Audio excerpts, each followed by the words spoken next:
тебе.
Dear colleagues, dear guests of our panel, we're all welcoming you.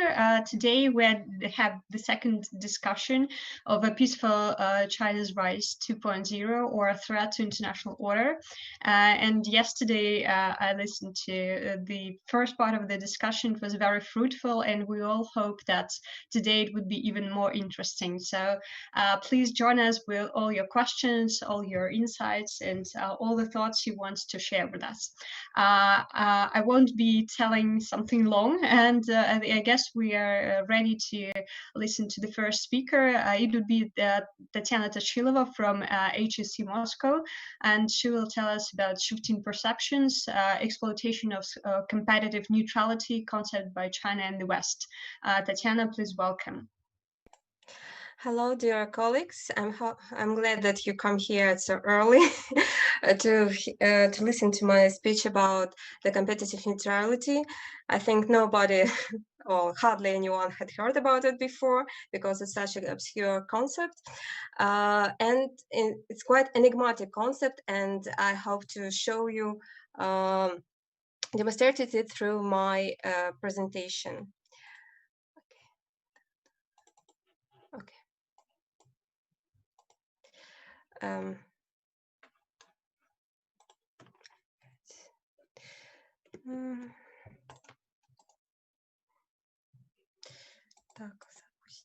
Okay. Let me wait a little bit. Can you see my presentation? Yes, we can see it. Maybe you should F5 or something in order to have a quick this is preview. Chinese notebook, so Okay. it doesn't work as it's supposed to be.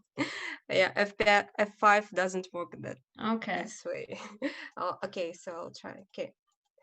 Well, let's do it like this, maybe. We see your slides. Yes. Yeah, sorry for inconvenience.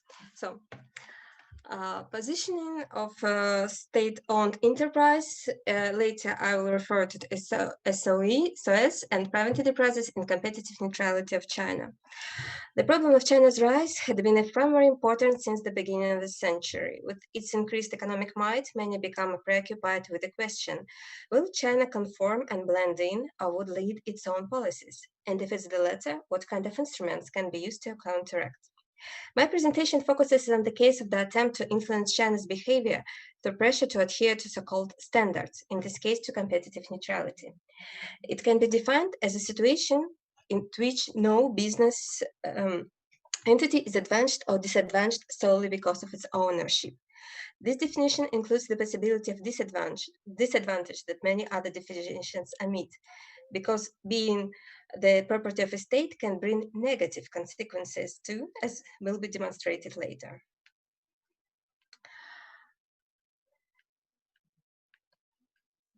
So,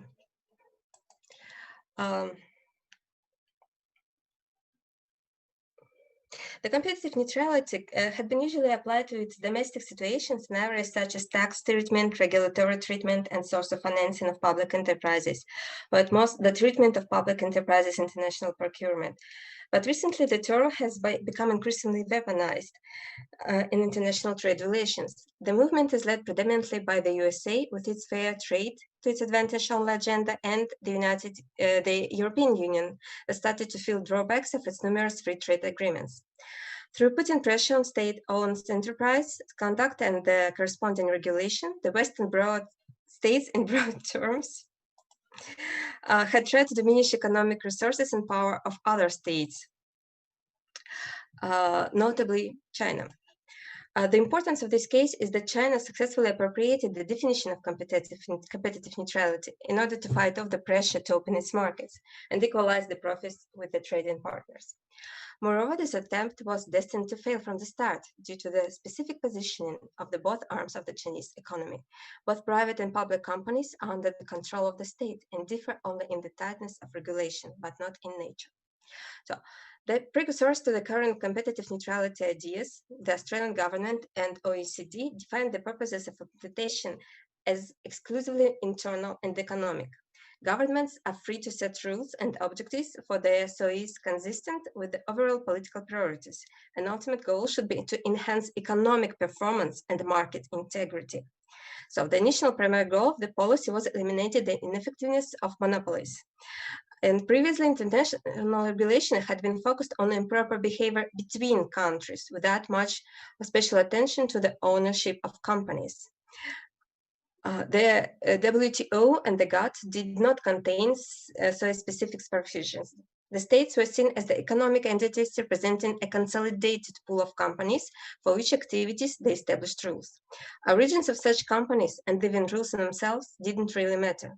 The control of internal policies was considered as intrusion on sovereignty inconsistent with international laws customs. Countries have always offered some kind of protective and support measures to their companies for their investment activities.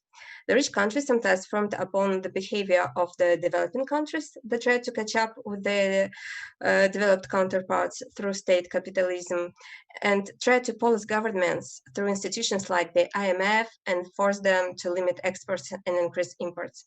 But overall, the developed world didn't feel threatened.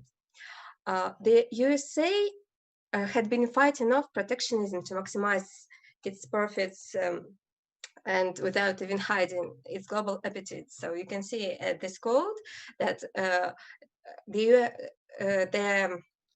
it comes to US interests to give select foreign companies unearned competitive advantages in our own market and third country markets, as well as in the market of the country applying the measures.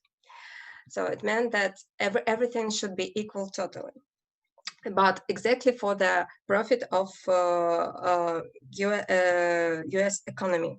And the European Union had to effectively police the behavior of its member states to support the existence of the single market. In this way, competitive neutrality became the market of developed economies in democratically inclined states. Then the question of competitive neutrality began creeping inside bilateral and multilateral negotiations on trade agreements, and now it had become almost universal. So the question how internal and economic question matter turned to be external and political. Gradually, the dual system of public-private enterprises had become a problem in the eyes of the international community. Why is the favorable attitude towards Suez inspired so many criticisms, and why so many voices demand of China to stop these policies? No need to say it's not the plight of Chinese private entrepreneurs that stimulate most of the rhetoric. In fact, the developed countries are deeply discontent with the Chinese hiding behind the facade of development status. The switch to the more global and proactive foreign policy by the Chinese government increased annoyance among the Western leaders. In addition, China, after its glorious accession to WTO and achieving the excessive trade surplus at the European and the US markets with its cheap products, disrupted the trade balance system in free zone.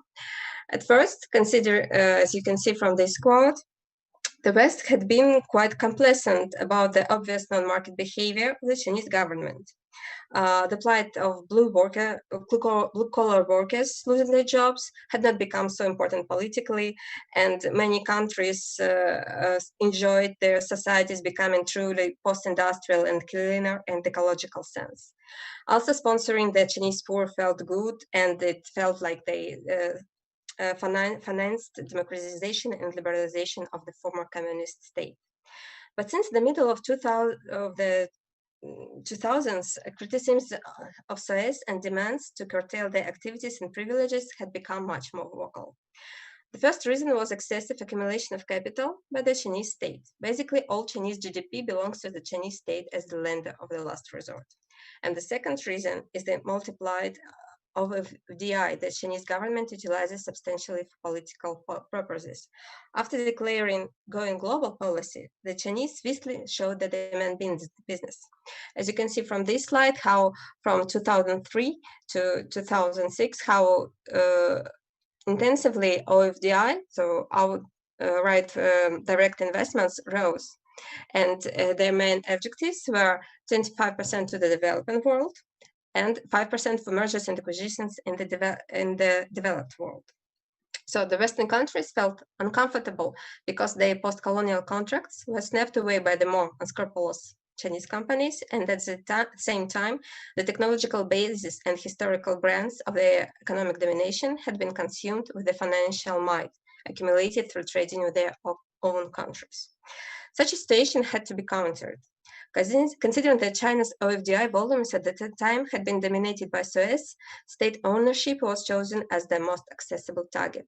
And it didn't really matter if the company was as a so state-owned enterprise, or a private one, as long as it was Chinese.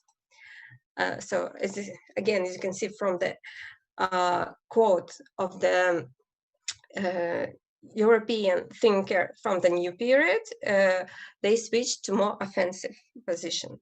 So now let's look at the state of the state-owned and private-owned companies in China.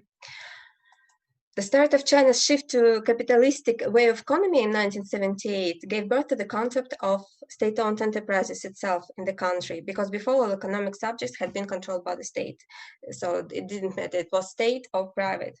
The government had continued with the corporatization trend in the 90s, introducing the shareholding system and controlling organs like board of directors in the public companies. Still in that period, the Soviets accumulated too much debt and became largely unprofitable. To counteract this, the campaign of grasping the big and letting go of the small was implemented. The Soviets outside of prioritized industries were left to their devices and ended as bankrupt. The huge companies were born into commercial entities through transferring assets to the newly created conglomerates that were being IPO'd and subsequently listed on the stock exchange. From establishing the investment groups as a buffer and mixed ownership reform in the later years, it's possible to deduce that the government is really interested in turning SOEs into profitable money supplying economic entities. Official rhetoric and guidelines suggest that SOEs are supposed to compete among themselves. All reforms are in fact not marketization, but another tool to trim the insufficiently functioning state property into a more productive one. But private companies had it much worse. From the start, the only seen objects for the Chinese government were SOEs. The private business have been mostly tolerated for creation of jobs. Private capital was stimulated only if it was a foreign origin. Basically, it was more profitable to be a foreigner than a local entrepreneur in China. No policy to support local private industries development existed.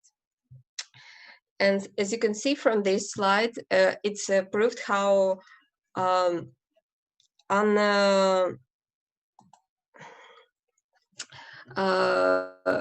how these policies resulted in low productivity of SOEs.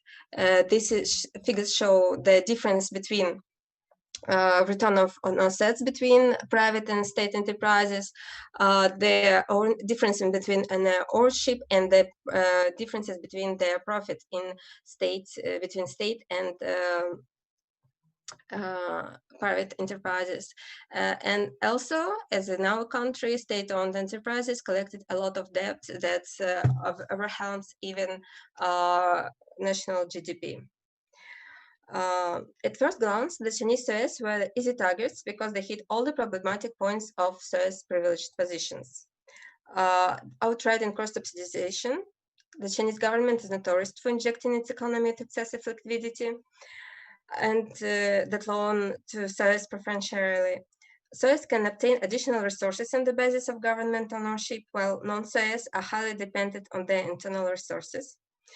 And guarantees of not failing. The Chinese government will not allow a SOE it deems necessary for economic or political reasons to go bankrupt, monopolies, and lack of responsibility to shareholders, because even the listed SOEs are controlled by the government, the interests of shareholders are not considered. For specific scenes of the Chinese SOEs that's influenced by political economy of the country. Firstly, the SOEs are the most convenient vehicles to boost GDP growth. The industries with big SOEs shares suffer from overcapacity, and after exhausting the local market and building numerous ghost cities, the government had to find a temporary solution in BRI. And the Chinese government openly favors SOEs in prioritized industries, while support for private businesses is almost non-existent. This twisted environment gives SOEs an unfair advantage, which makes them function in a less effective way and indirectly diminishes the whole economy's output. Thirdly, uncertainty and lack of coherence in the management system where party and uniform hierarchies duplicate each other, and chain of command and division of responsibilities are not evident. Usually, officials in state companies and in party and government, they interchange, so they don't have a career in different sections of economy or government. So they just move from one position to another, and it's impossible for in such chaotic management to make clear plans for companies.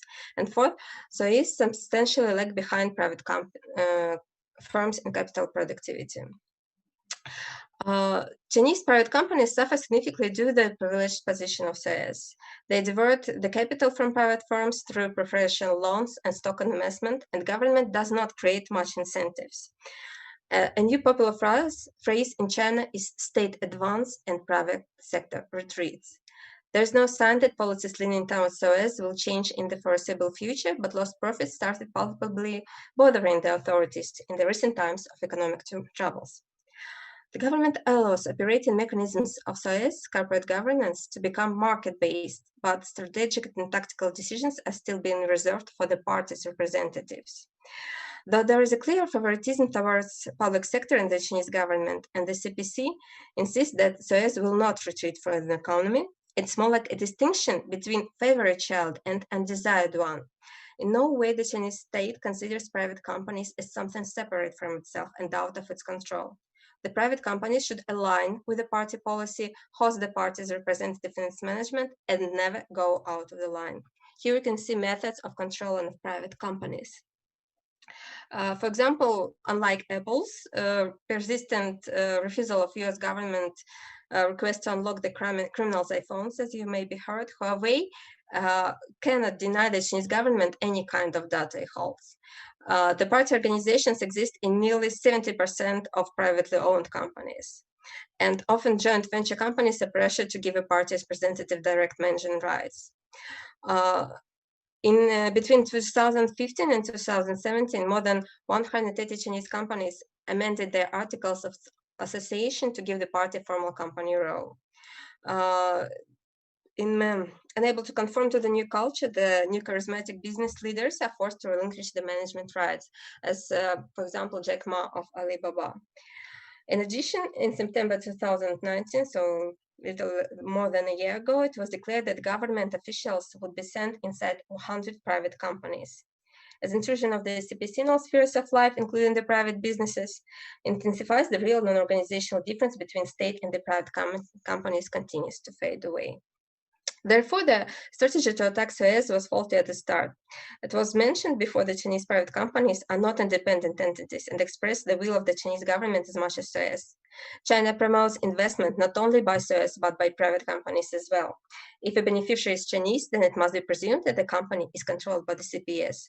Consequently, the Western leaders and economists fell in the trap of their own making. So, while private companies are looked upon as something to be tolerated and used, but strictly kept in line, still extolling their importance and pledging support to entrepreneurship became commonplace in official public speeches by Chinese officials. As you can see from these quotes, the public declarations of Suez's importance are always accompanied with promises of support for private business. We can see here consequential declarations of the Chinese officials concerning the topic of its with much more intensified stress on equality, until even quite mentioning competitive neutrality as a principle by the highest officials like Premier, until the final quote. When Pen Huang, deputy head of State-Owned Asset Supervision Administrative Commission, such a commission, they specialize in governing and managing state-owned enterprises, and raised the principle of competitive neutrality when he spoke out against what he described as discrimination restrictions imposed on Chinese Suez abroad. So basically, the Western rhetoric where state ownership is seen exclusively as advantage was turned against the West by China, where state ownership was demonstrated as disadvantage and the equality was demanded for the Suez. So from the point of view of liberal economies, the private capital is the one that should be protected. But in the eyes of the state-oriented statesmen, Suez, the pillar of the nation, should be protected. The idea of competitive neutrality is exploited for political reasons, and all measures proclaimed under the concept are in fact economically stimulating. But there are trends that equalize the positioning of Suez and the private enterprises toward the Chinese state. It is pushing Suez toward profitability innovation and bringing private companies under state control. This concept can work only in the states that have at least partially free private organizations and transparency. Forcing free trade concepts on states without independent economic actors will only result in similar perversions, and this should be taken into account for interactions with China. Still, the main question is presented before the Western Front. While not so united, all actors outside Asia have to deal with the same problem. Will they stay inside their own paradigm or modify their approaches to accommodate the reality of the Chinese economics? Thank you all for your attention. I'm ready for your answers, questions. Sorry. Tatiana, thank you very much. That was a very interesting presentation. And actually, I guess we've all learned many interesting things about what is happening with China's enterprises and how it reflects the Chinese policy abroad. I guess it's a good addition to yesterday's discussion about the globalization, Chinese views on globalization and globalization from below. I think now you've told us how it works on the company's level, and I'm more than sure that there will be many questions about this aspect from our guests that are listening to us on YouTube. Okay, so I guess we can move on to our next speaker. I'm actually very excited about today's panel as we have many aspects. And now I guess we are ready to talk about the regional level of China's Peaceful Rise 2.0, and I'm more than happy to give the floor to Professor Moon Dong from the College of International Relations, Kyung University. Professor, please share with us your views on Chinese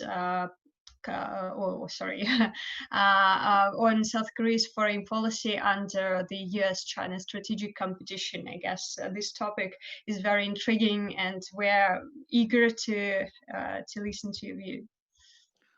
Okay, thank you for kind introduction, Professor Tatachakova Anastasia, right? Okay, I'm Don Yes, Moon, I know that's difficult. I'm Don Moon, and from the Kyung University. Before my presentation, I want to say that it's my great pleasure as well as honor to participate in and present in this conference.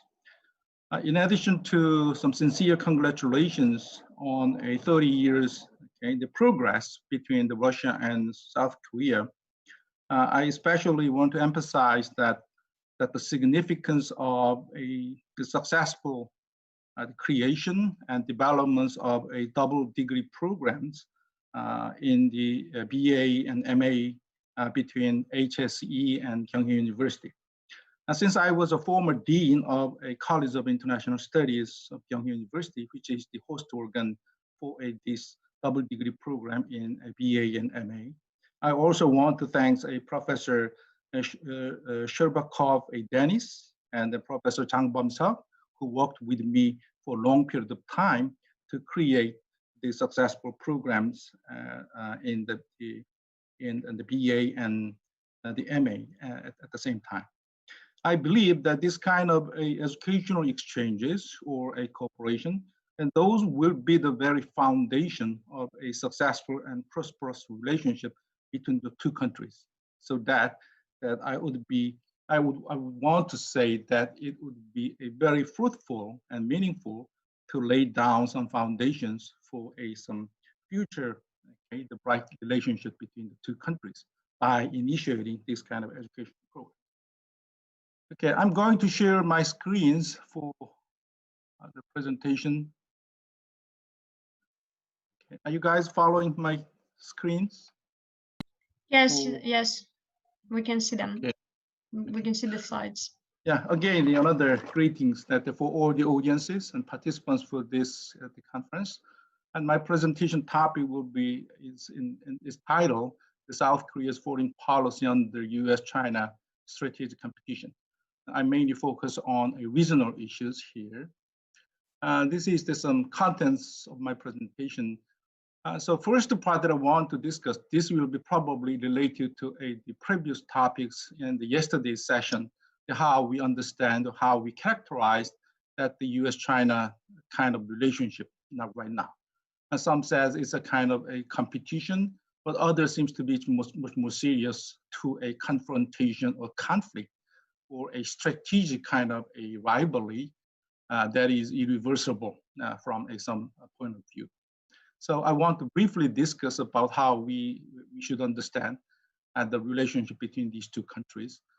That will be some kind of basic, the foundation for further understanding and the next issues. So second topic that I want to discuss will be and how this kind of a confrontation or the competition between the two giants would be realized or materialized in the context of East Asian region. So what would be the critical issues in the region? So such as a economic kind of a separation, decoupling, or the rebuilding or reconfiguration of a security networks, or a inter-regional divide in terms of a institution building or the institutional kind of separation, and the possible escalation of crisis. So we can think of some potential critical issues that is emerging or that will be the apparent in the near future. So those issues in the East Asian context. And based on these, and I want to slightly develop what would be a South Korea's kind of foreign policy under this kind of a competition between two major powers. I briefly discuss some reflections on a extent of the previous South Korea's foreign policy, and I want to discuss some suggestions or some principles that the future South Korean foreign policy should head it for, which we call a middle power diplomacy, but in terms of its substance and some developments would be still ongoing debates in the theorists and scholars and the practitioners in South Korea. Okay, so the first topic that I want to talk with you is how we should understand this strategic competition. From the US side, there has been a long discussion regarding how to engage the US. Probably the term engagement or the cooperative engagement, that was the common term that the United States treated China, especially during the first term of the Obama the administration, that the constructive engagement was the quite commonly used term. There had been some high hope that the China would be a responsible stakeholder in the liberal international order.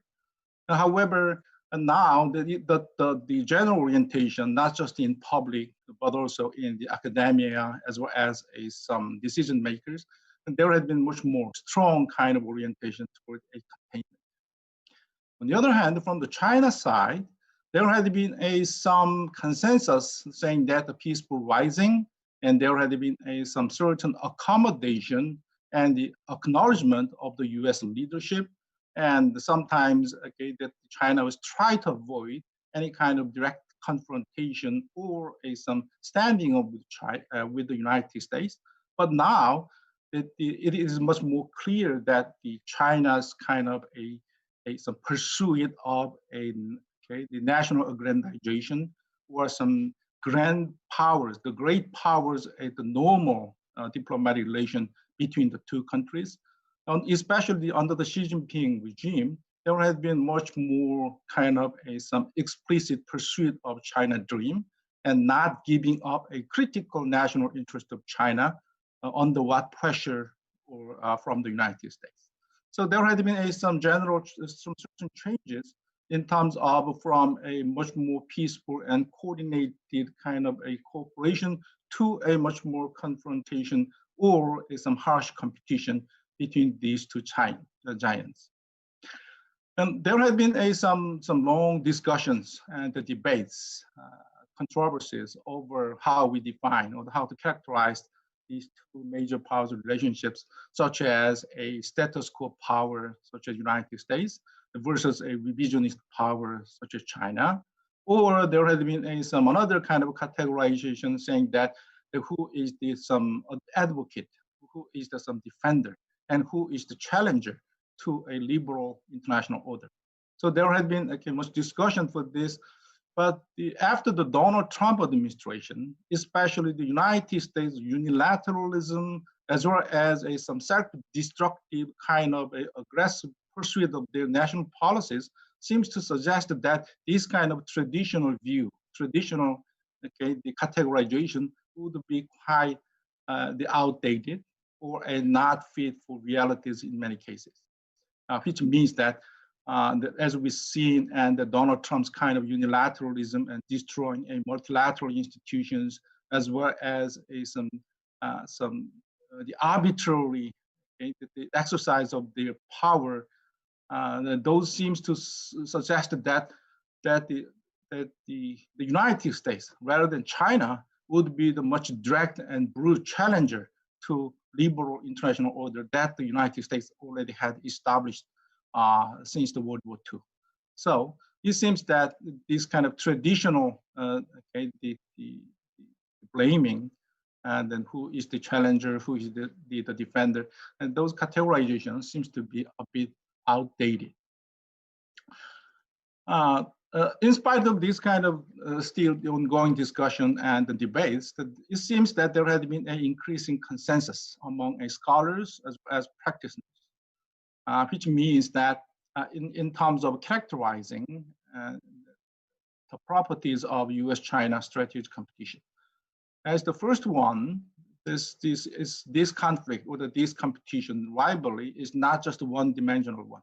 This is a multi-dimensional one, even though the initiatives of a war, so-called a trade war between these two giants, that was from 2016, but 2018, it became a much more clear, explicit after Donald Trump administration. However, that was not just about the trade issues. As we all know, this is more about intellectual property rights issues, high technology issues, 5Gs, AIs, big data, that the cloud kind of computers, all those kind of high technology issues are also involved here.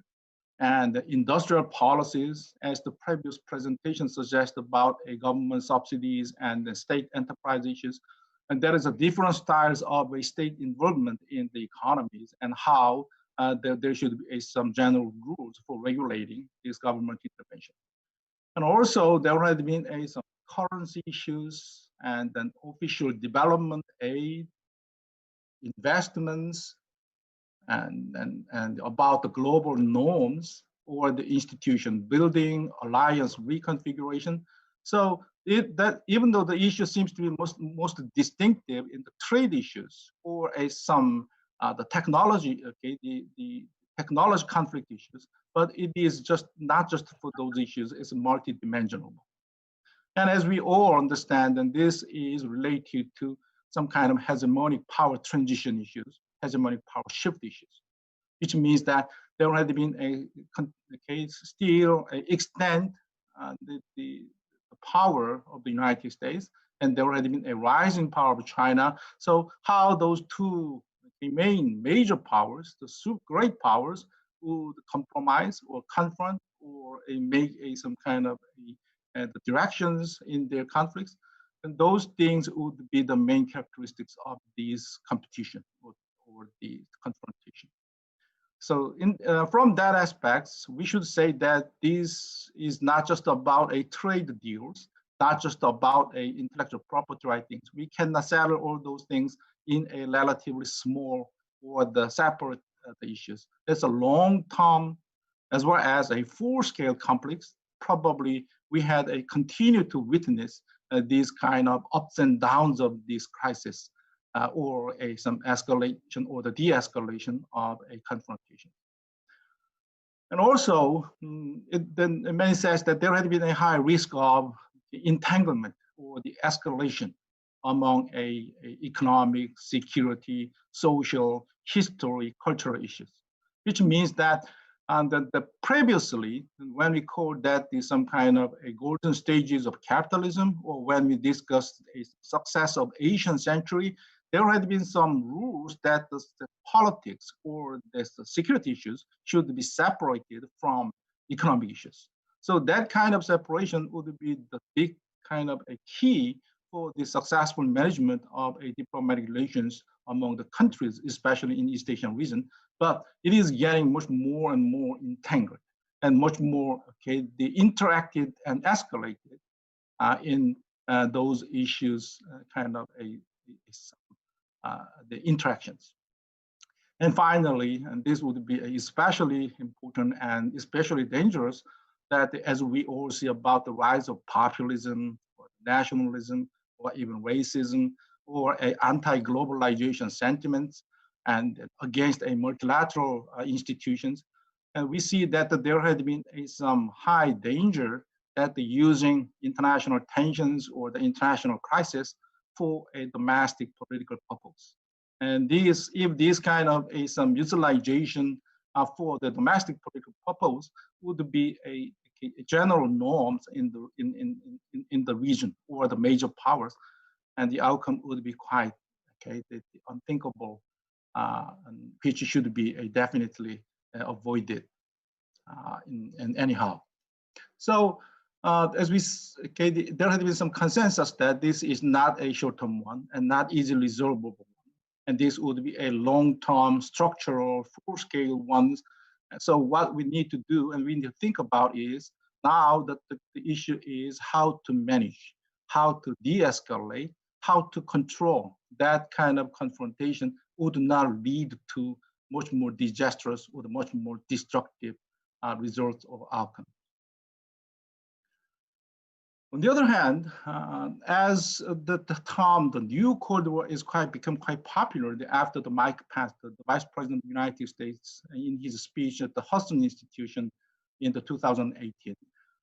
That I don't agree with his view that this is the emergence of the beginning of a new Cold War or the second Cold War kind of definition.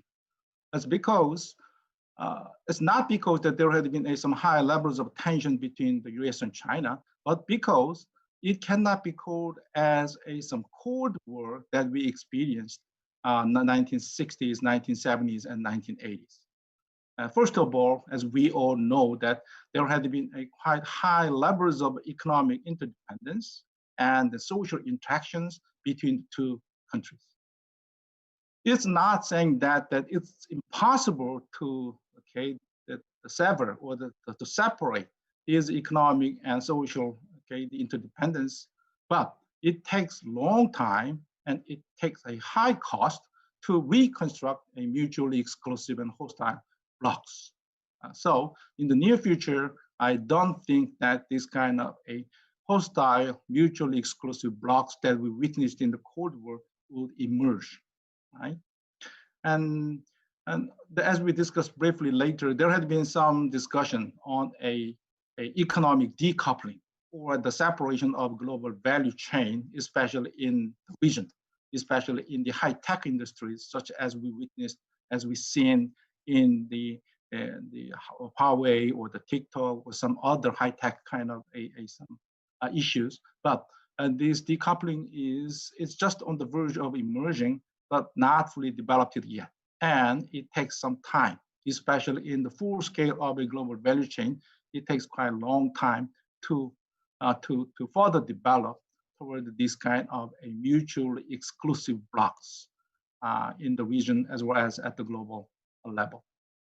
Secondly, it is quite difficult to say that this kind of new Cold War style a bipolar system would emerge in the near future, which means that in terms of its economic power, but also a military power as well as its alliance mobilization and creating blocks, and that the power distribution is so uneven between the two, so that the China cannot reach some kind of matchable or some equal kind of a rival with the United States, which forms some bipolarity or the bipolar system, is not possible in the near future.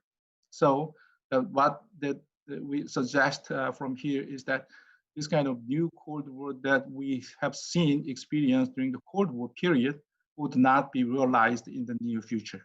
There would be a long time span, even if those trends would be materialized. And finally, the reason that I oppose to use the term of new Cold War type of thing is it's much more a normative ones. There are many things and many events and many occasions we can make and we can create before those kind of a hostile bloc emergence or the hostile bloc competition would be materialized, which means that there are many things we can do and there are many rooms we can create, and there are many ways we can mitigate or the delay or the de-escalate before this kind of new Cold War would materialize in the future. Okay, so from that characteristics between those two countries, what would be the critical issues in the region? I want to be a little bit faster here. I've used only 20 minutes, right? How many minutes do I have? You said about the 30 minutes, 25 minutes? Well, actually, you still have time because we don't have one speaker today. So, how much time do you need? About I don't know. 10 I don't know, minutes? but okay, less than 10 I minutes. think you have about 7 minutes, more or less. Okay, I see. In the region, okay, there had been some institutional kind of a competition so far, such as it's already well known and under the United States leadership during the Obama administration, there had been a TPP, the Trans-Pacific kind of a partnership versus a RCEP type of things, or the IMF versus a AIIB, the Asian Infrastructure Investment Bank.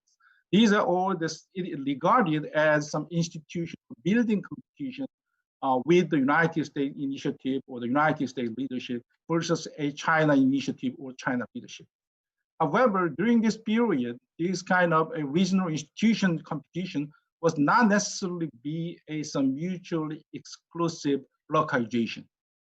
And I still believe that it's not necessarily to be developed, to be toward the direction of building a mutually exclusive blocks. It's because if you look at this CPTPP that had been realized after the United States, Donald Trump's withdrawal from this design, and then Japan exercised the leadership. And then the RCEP, which is some kind of continuous negotiations for revitalizing the free trade kind of networks in the region. And all those things, if you look at these things, there have been still a large number of overlapping participants here, as well as its functions are so clearly connected. And these networks tries to converge, okay, into one, so that this kind of institutional competition doesn't necessarily be some kind of a stumbling block or there's some kind of bad moves toward a regional cooperation.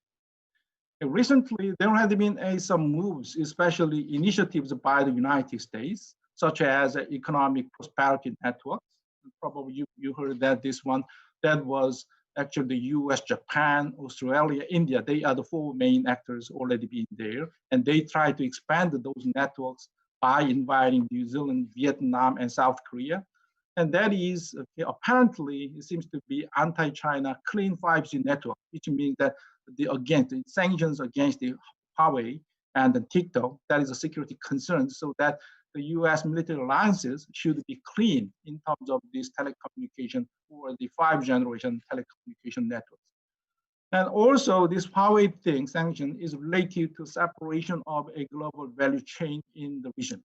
So as you've seen, and then many South Korean companies or some other companies had a close connection with Huawei, okay, in terms of their building 5G networks and providing semiconductors to the 5G. But those things should be separated or controlled by the United States initiative. So this economic prosperity network is usually regarded as one big challenge, especially by the South Koreans, and how to accommodate United States pressure, at the same time try to avoid that the Chinese retaliation or the direct economic losses coming from that separation or the decoupling. And also, there has been another push by the United States, the recent push that is called as Quad Plus. This is much more security-oriented one. And this one also, the four main key actors are United States, Japan, Australia, and India. And then the New Zealand, Vietnam, South Korea is invited here. And this is more aggressive pursuit by the United States, especially in terms of some security military issues. Some call this is Asian version of NATO. This is mainly a response of the South China Sea crisis thing, so that the United States pushes some freedom of navigation as one of the international laws and norms, so that the countries, especially the Western countries and US military alliances, should join this kind of Quad Plus, which is regarded as some kind of containment or at least some anti-China blocks in the security network, the construction. And as we said before, then as we already seen in the Hong Kong issues before, and then also the Taiwan issues right now the Taiwan crisis issues is quite high, as probably many believes that that is related to some presidential election, the United States presidential election, but there should be some kind of danger that the uncontrolled kind of unforeseen developments of the issues, which might be a very critical. And also South China Sea, East China Sea, that is all about a maritime as well as territorial issues.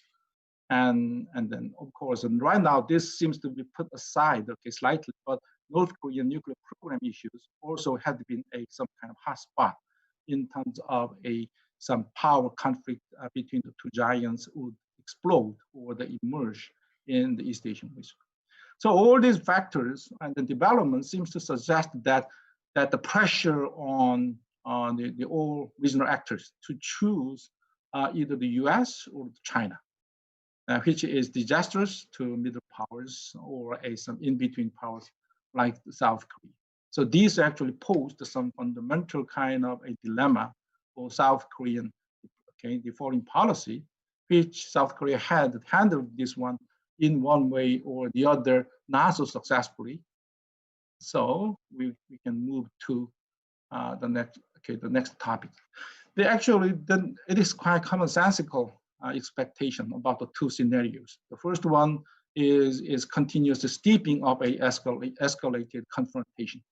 So the exclusive kind of mutual blocks emerged, and then so the China red bloc, US, Japan red bloc, so the regional division, regional divide, and then the conflict between those two blocks in the region. And this confrontation would be the undesirable and result for everyone, even including the US and China. And especially this would be the disastrous for middle powers like the South Korea. And of course, as we've seen in the phase one, okay, the trade negotiations between the US, China, some kind of compromise. That was very weird compromise, but at least there had been some successful compromise in terms of a trade with tariff retaliation between the two. So there would be some compromise between the two also possible. There had been some intermediate kind of a compromise would be possible in sectors and issues that they are handling.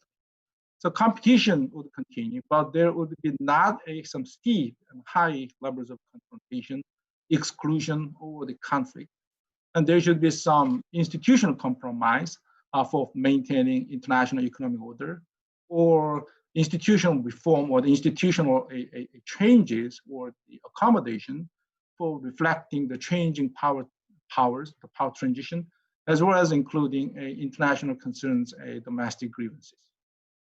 So as we all again know, that this is too cliche, but everyone says that it's a long and faltering step and go process between a confrontation, compromise, depending on issues. Some call this one is marathon with hurdles. And I fully agree with it.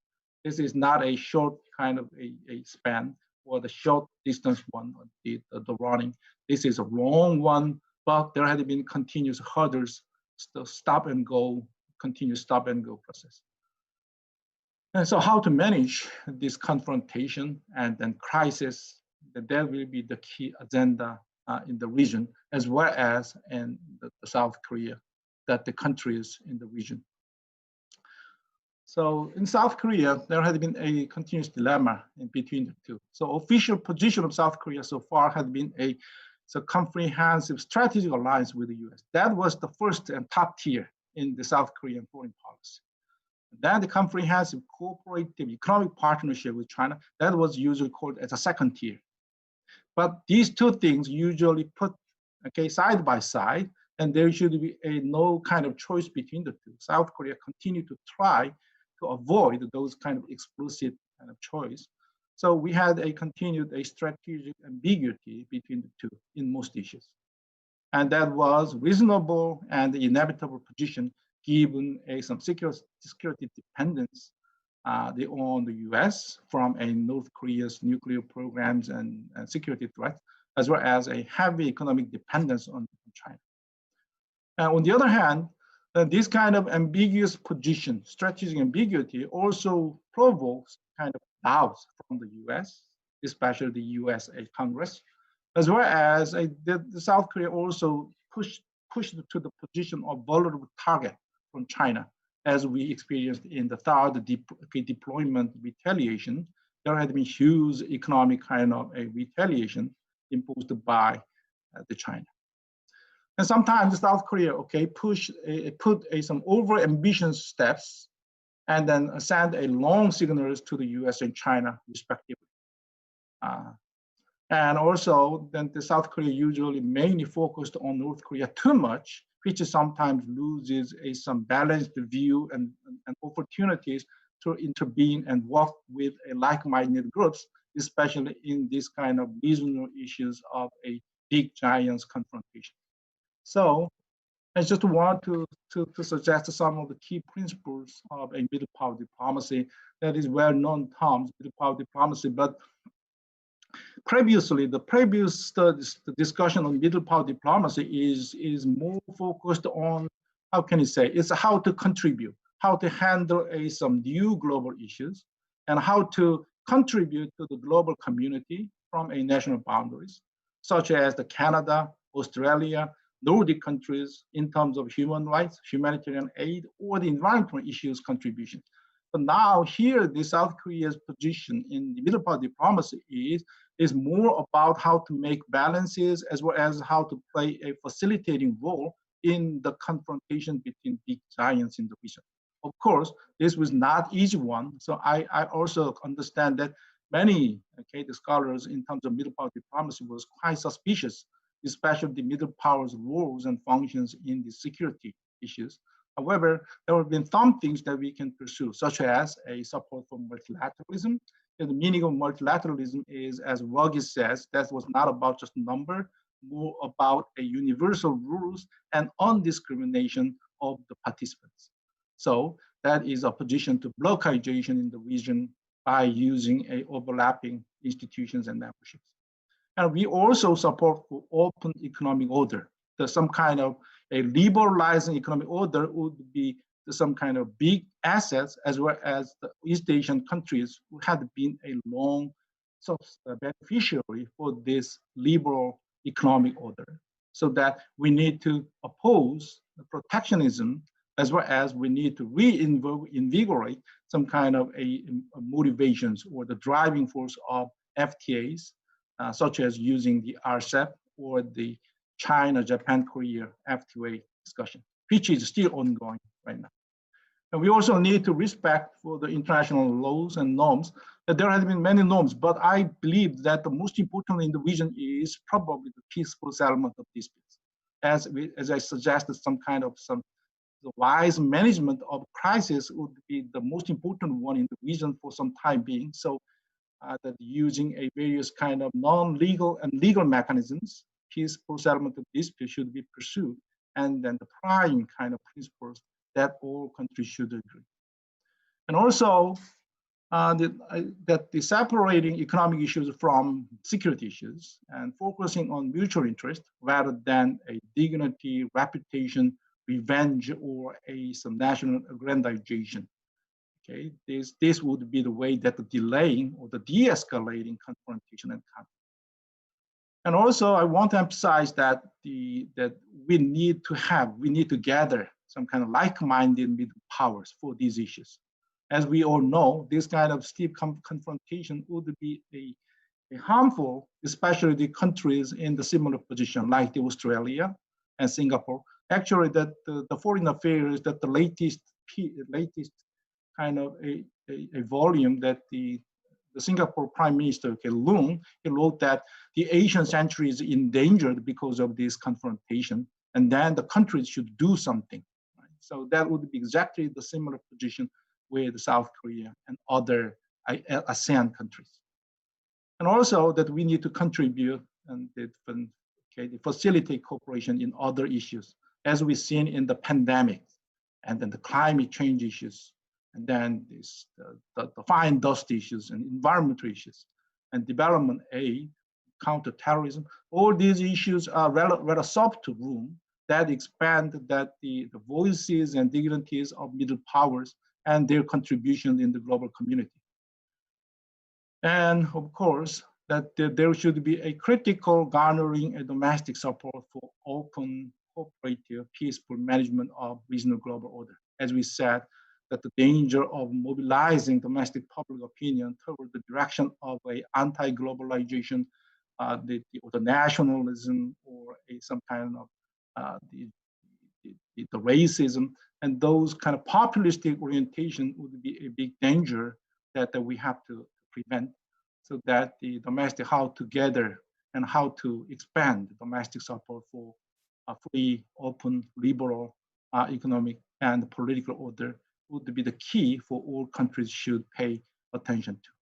Anyway, this is too cliche, so I don't like it, but there should be some flexibility as well as a creativity, especially that the middle powers should do in these harder times, and especially in this kind of a confrontation between the two major powers, which is expected now. Okay, that's it for my presentation. Thank you for listening.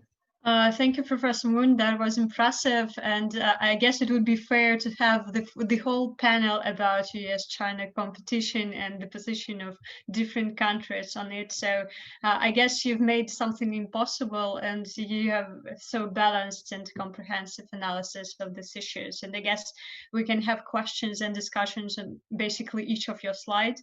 And you covered the global level about the or even technical problems, so on and so on and so forth. The question of the new Cold War, and I guess it depends on the criteria, how we understand the new Cold War, and there could be the whole debate on this. And I also liked my personal, maybe very good impression is about how you tailor it to middle powers problem, because it is not only about South Korea, but also about the European Union and all these overlapping alliances and ties that we have, because the claim that most of the countries have that do not make us choose, and you also tackled this problem, so thank you very much. And especially about South Korea's position, it is very interesting that you see two scenarios, and maybe I would later like to listen which one do you think is the most realistic, and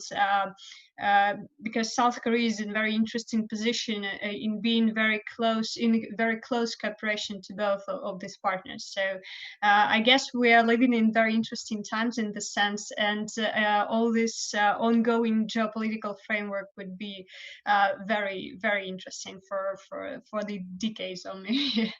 Okay, thank you very much. And we have the last report for today. Please, Yekaterina Mikhalevich from St. Petersburg State University. And we now are tackling the problem of cybersecurity. Yekaterina, please, you're welcome. Okay, good morning, dear colleagues. Anastasia, thank you for kind introduction. Unfortunately, today, for technical reasons, I have no visual presentation, only oral. Well, topic of my presentation is the concept of cyber sovereignty as a mechanism for protecting the national interest of China. The development and proclamation of the concept of sovereignty in cyberspace belongs to China. This is the state that, since the spread of the internet on its territory, seeks to strictly control the national segment of the internet resources. The starting point of the study of the Chinese concept of cyber sovereignty can be considered November 2014, the year of the first World Internet Conference, also known as the Wujang Summit. The conference became a platform where representatives from different countries could discuss topical issues related to internet policy. More than 1,000 representatives of world-famous internet companies from more than 100 countries, for example, NetEase, Alibaba Group, Star Trek, etc., took part in the World Conference, which made the event one of the largest events in the field of the internet ever held at the highest level.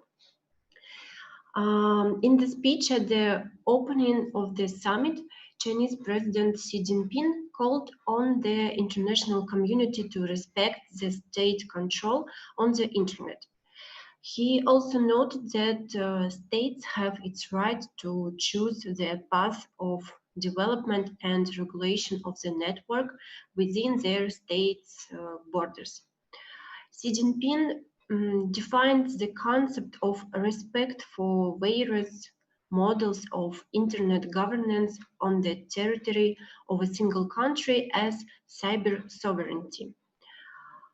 All the next conferences organized by the Chinese government aimed at legitimizing the state's governance of the internet. Every year, the event became larger and the topics discussed at the session became more diverse. The sixth Wujang Summit took place at the end of October 2019. In that year, China celebrated the 25th anniversary of its involvement in the World Wide Web. The leitmotif of the conference was the idea that in connection with the acceleration of industrial transformation, the international community should assume equal responsibility for the rational and effective using of the network for the benefit of all mankind. The Wujang Summit 2019 ended with the publication of the final document named Cyber Sovereignty, Theory and Practice, which incorporated the main ideas that the Chinese government put into the concept of cyber sovereignty. Based on the principle of the sovereign equality of states, Chinese government summarized that in practice, states have extended national sovereignty to cyberspace. Nevertheless, there are different points of view on understanding this concept. Cyber sovereignty, according to Chinese government, is a natural conditional of national sovereignty in cyberspace, and therefore should not be dependent on the influence of other states. This document is the only official complete source for the Chinese concept of cyber sovereignty. The concept of cyber sovereignty appeared in China. Therefore, as a definition of this new concept for science, we can use the semantic load that this phenomenon endowed the Chinese government. I mean the personal rights of political power to choose its own model of internet development within a particular state, without the possibility of interference in this process by other states. The final document of the Wujang Summit 2019, Cyber Sovereignty Theory and Practice, is currently the most comprehensive Chinese source for studying this phenomenon, not counting some Chinese legal acts on internet regulation.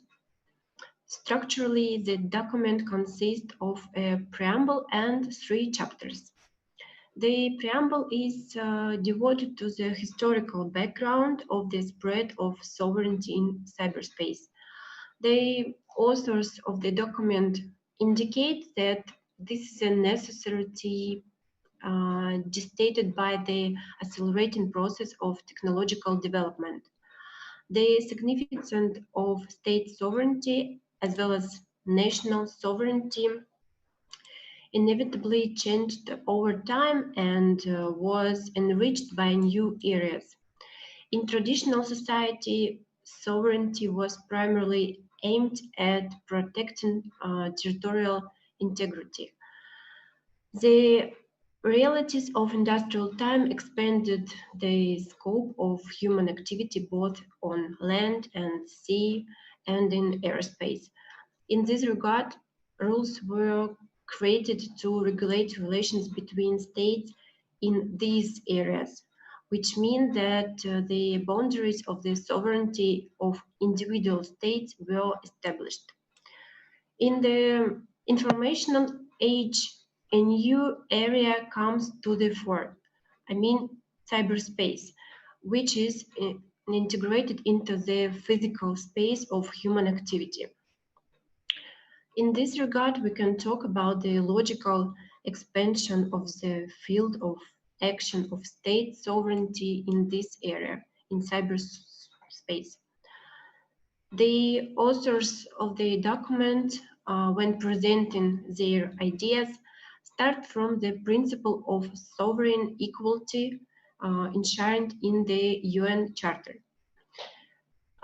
They believe that the extension of this principle to cyberspace should not cause any doubts, and even less criticism from the international community, since the principle of sovereign equality is the main norm of modern international relations. Moreover, experts note that from a practical point of view, all states automatically extended this principle to cyberspace.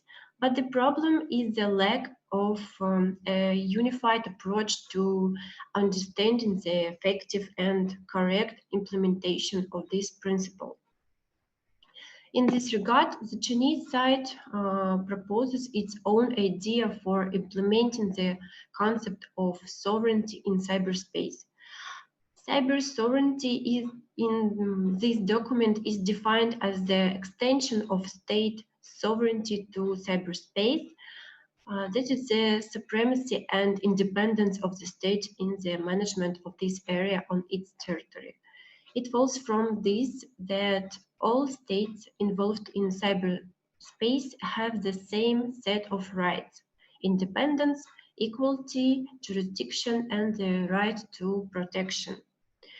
Independence means an independent choice of one path for the development of cyberspace, one's own model of regulation and management of this area, an independent formation of public policy on the internet without external influence. Equality implies the right of states to participate on an equal footing in the global governance of cyberspace and to shape international norms through joint consultation. Jurisdiction implies the right of the state to adopt legislative acts regulating the internet infrastructure and user behavior on the internet on its territory, in order to protect national security and respect the public interest. The right to protection is expressed in the ability to take special measures provided for by UN Charter to protect their national interest and rights from external influence and threats. In conclusion, Chinese authorities believe that the Chinese concept of cyber sovereignty can become a clear example of the way in which other countries need to develop or improve their legal and regulatory framework governing relations in cyberspace. The proposal of this concept clarified the rights and interests of various subjects of legal relations and indicated the way for the implementation of joint effective management of cyberspace without violating the sovereign rights of states. At the same time, Chinese experts praise that the implementation of the concept of cyber sovereignty does not imply the separation of cyberspace and the blind closure of one sector from outside world. The goal of the concept is to create a just international order in this area, create a community of common destiny in cyberspace. So it is obvious that China will not abandon the idea of implementing the concept of cyber sovereignty and will seek supporters in order to enlist support in the international arena. Thank you for your attention. Alexandra, thank you very much. That was very important topic, especially in the times of pandemia when we are more reliable on the internet than ever. Thank you very much. That was really useful. And now we are coming to discussion part. And the first question will be to Professor Moon from Natalia Limonova. How will China-US competition affect South Korea's relations with Russia? What would be your opinion?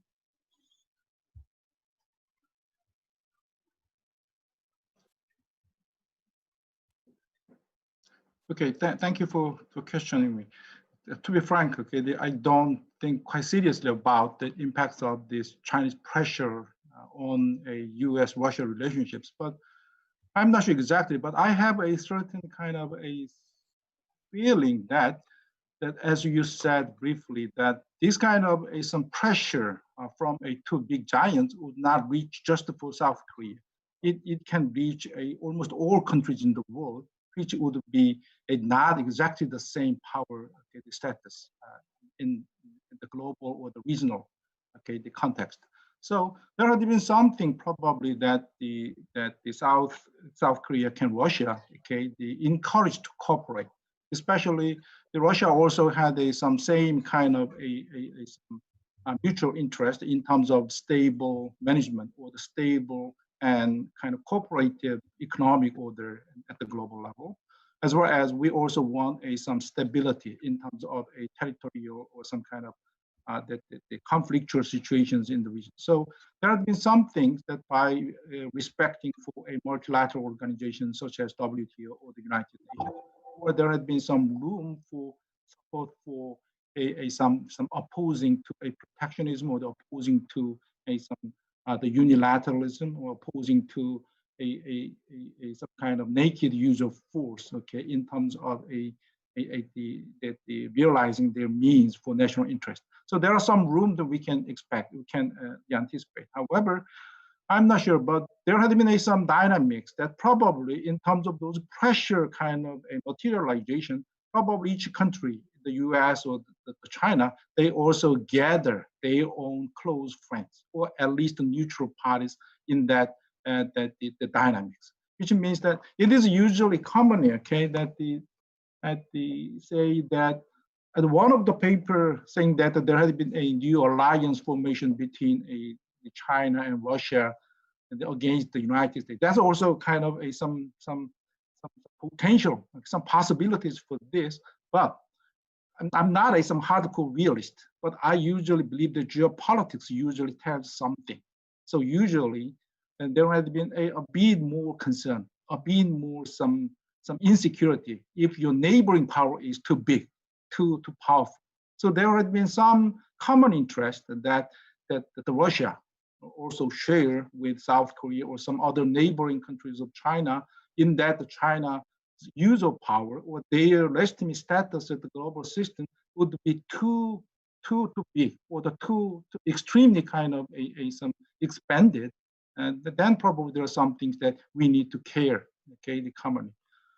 But the more important thing would be that whatever countries, whether it's the United States or China, their power or their exercise of power should be based on certain norms as well as certain rules that everyone can expect, as well as everyone can understand, as well as everyone can anticipate, okay, that what will be some kind of future direction. So that there are some large room, that large issues that both the countries can still cooperate, okay? And that's my just idea. Okay, thank you very much. I just have a small maybe follow-up question. You also mentioned in your presentation that South Korea, among other countries, would be maybe between the choice in the choice between political and economic cooperation. Do you think in the context of this geopolitical contest or competition or whatever we call it, is it possible to somehow separate these 2 points, or all these overlapping alliances will be very, very complicated because of this issue? And another thing is that when the world order collapses, the rules and norms are also collapsing. That's very often the consequence of the power transition. So what do you mean by norms, and what kind of, and I guess most of fears that are connected to China are linked to the fact that there is uncertainty of Chinese behavior. So we know how liberal world order works, but if we imagine that China becomes a hegemon, just a fantasy, right? But still, we do not know which rules would be there, and I guess most of fears come from this. So, what kind of rules and norms do you mean when you're talking about them? Well, actually, that leads to so wide ranges of issues and wide ranges of some principles. So I'm not could make some easy short list, okay, and I cannot make some hierarchical order for these things. But as we said, okay, that as I said, that there are some key principles of middle power diplomacy, such as support for a multilateralism, and respect for international laws and the rules, and the rule by law, and then opposition to use of force, okay, and peaceful settlement of disputes. And economically, we pursue a liberal, the order. However, there should be a very critical that as many criticism to a hyper-globalization or the hyper-global kind of arguments that criticized by Roderick or the last of some kind of economists already mentioned, okay, too wide, too much gone kind of liberalization, too much friendly, the business friendly kind of a globalization, too much kind of a polarization of economics. All those things would be detrimental in forming the basis of some support for multilateralism, support for globalization, so that there should be some balancing between the including domestic concerns and domestic fears, especially the losers of a globalization, with also some kind of international kind of some grievances, which means that, as we already mentioned, that the IMF, World Bank, or the WTO, there had been all power shift in these multilateral institutions, but those power shift was too slow, too late, or sometimes too reluctant by some advanced or the pre-existing countries do not yield their concessions to others. It's not inclusive enough by reflecting a changed power distribution, especially the emerging market countries, their shares, their portions, their voices in the global economy had continuously increased, but they are quite marginalized and excluded from their voices. So when we think about a rebalancing this kind of international and domestic, and rebalancing of international institutions reforms, and there should be some inclusive considerations for all those factors that we have forgotten or that we have intentionally kind of put aside, and those things should be included when we discuss about international or domestic reforms or changes. So that was some other issues. Probably that the another paper that I'm then prepared and presented some other places was the real causes of crisis in this kind of liberal international order does not comes from China, I think. It comes from its internal contradiction, internal problem, right? So without tackling that problems internally successfully, probably there would be no way that we can find some kind of external management would successfully work. So that the populism versus a nationalism, and then or some kind of internal crisis with some external conflict, all those things are so closely and so tightly interconnected. So we cannot handle one issues, okay, and then we cannot exclude the other issues. So we have to handle all those things at the same time. Without that kind of the cure and that kind of remedies for the domestic problems, probably international system continue to faltering, and for continue to vulnerable to the raised kind of a whimsical winds of a populism, racism, or what kind of a hostile kind of a tension building at the global level. Okay, thank you very much. Thank you. We have also two questions for Tatiana Tuchilova. The first would be from Eric Varpahovskis. Sorry, Varpahovskis. I guess I have pronounced your surname correctly. What is the future of China's aid programs, and how does China change the nature of South-South cooperation? And that would be the first question. And if it's comfortable for you, I'll announce the second one. Are you familiar with Sun Yat-sen's relational theory of world politics? If so, what is your take on it? That's the question from Anna Kuteleva. If you need, I can repeat it later. So Tatiana, please. Oh, I'll start with the last one. No, I'm not familiar with it. I just made a quick search on internet, so I didn't find anything. Maybe I should use another transcription of the name. For my research, I used neoliberal theory and liberal institutionalism theory, and I explained this current situation, this case of competitive neutrality, as the when the change of balance between the powers, and when the previous so-called leaders, hegemons, they try to establish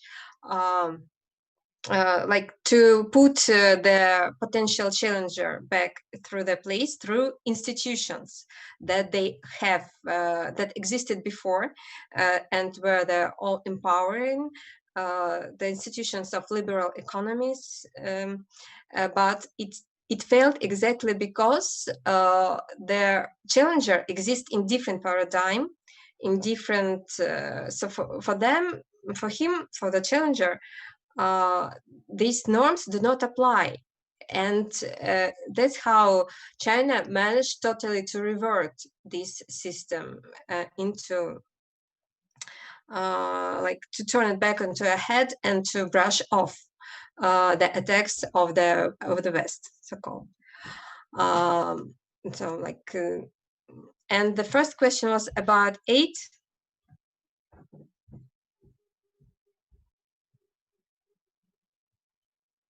Sorry, I have a problem with the sound. The second question was about aid and South-South cooperation. Yeah. South-South. Just try to manage to understand how it's related to my. Well, I guess the meaning is that well, is unfortunately we can't see and can't listen to the author of the question, but as I understand it, is that China's companies are also involved into aid programs sometimes, and it is all interrelated, and China's aid programs are, yeah. So what yes, is well, mostly, okay, we can like divide it into channels. First is the so-called soft power, world governance, and different just so politics and of the Chinese state, and trying to get hold in different and other countries, offering more profitable conditions for least developed countries. Yeah, so I'm sorry to interrupt. The question is about the future. What do you think about the future of Chinese aid and how understand? Yes, and there is a second channel for economies. That's totally for getting control of much resources as you can, and to extract resources and to get monopolies. And it's basically what it's all about.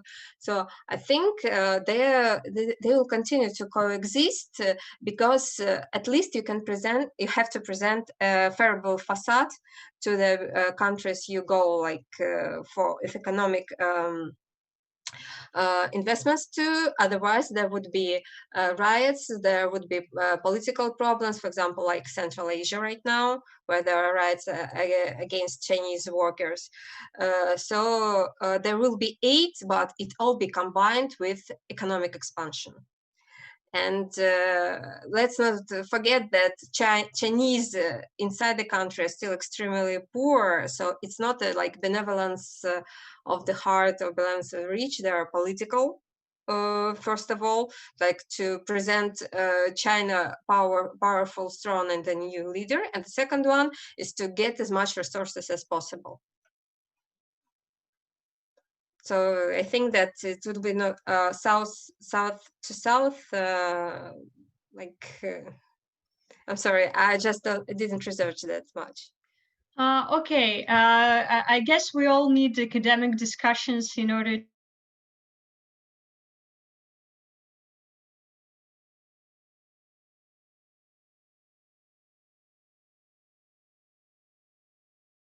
as we have our internal chat here, you can find the link from Anna Kutilova on the book that she mentioned in her question, and that is one of the most famous international relations theory in China. So I think it would be interesting for you or for all our guests on today's panel to somehow have a look. Again, it's called in English. It's called Relational Theory of World Politics, and the author is Tin Ye-Tin, so you can search it on the internet. Yeah, okay. so I specialize on the Chinese state economics. That's clear. I mean, that is only announcement for all the guests of our panel, because it's really interesting idea. Okay, thank you very much. And as for now, I also have a question about the cybersecurity to Yekaterina. So could you please tell us what do you think about the future of cybersecurity issues and Chinese policy? Because we all mentioned that China is becoming more assertive, and we all know that there is special politics about internet in China.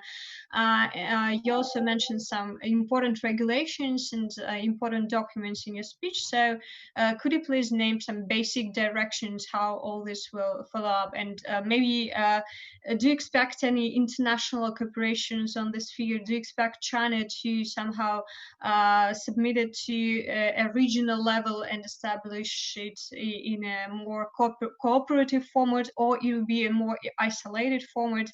And maybe how is it linked to China's politics in technology field with 5G technology? So what do you think would be the strategic dimension of this?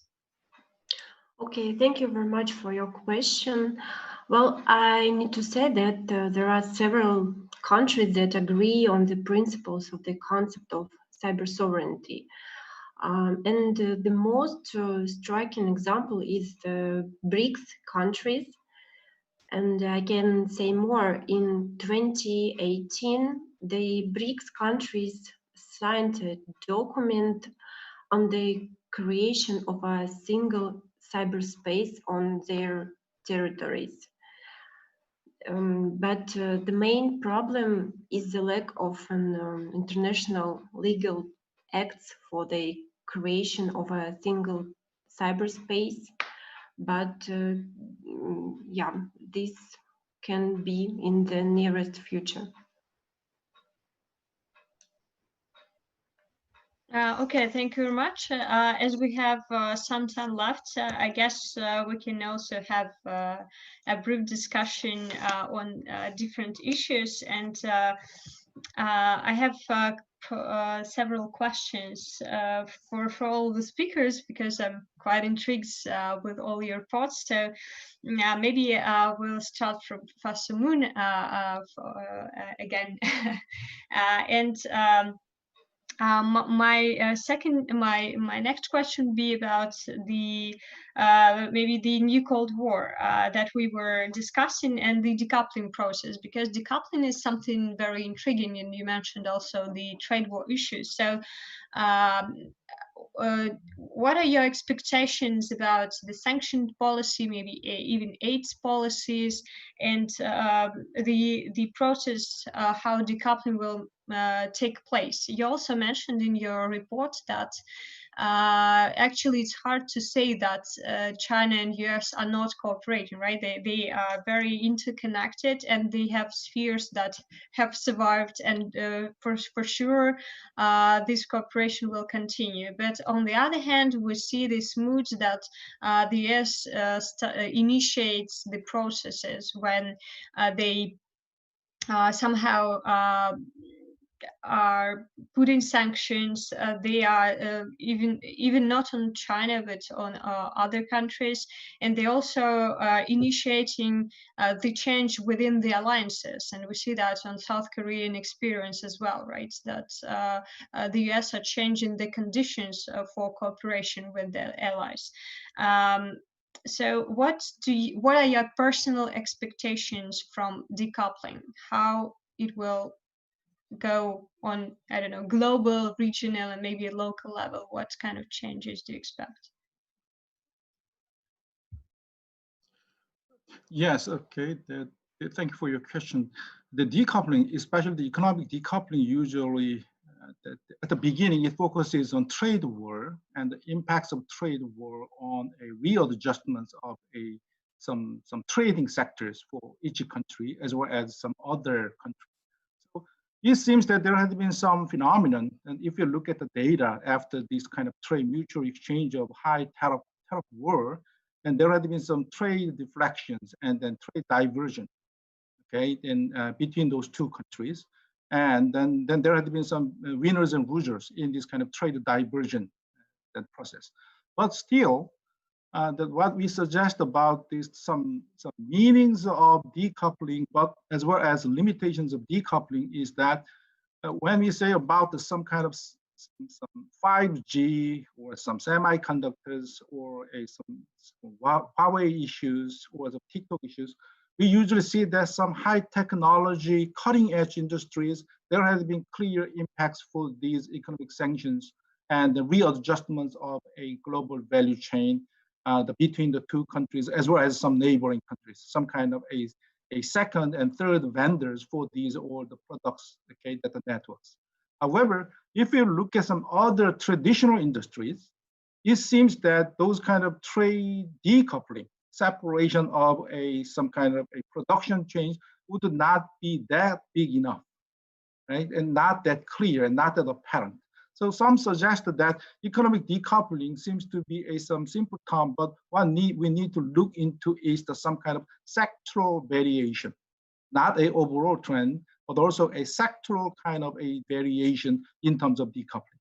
And they also anticipate that except for some high-tech sectors, such as some industrial technology competition is too harsh, except for other sectors, that kind of a trade diversion and then trade supplementation would not be that significant. So that is I think that what I'm suggesting, that economic decoupling may emerging, but not like some new Cold War that we usually expect that in the previous kind of the Soviet Union versus a United States kind of some hostile two blocks and mutually kind of exclusive and mutually closed one.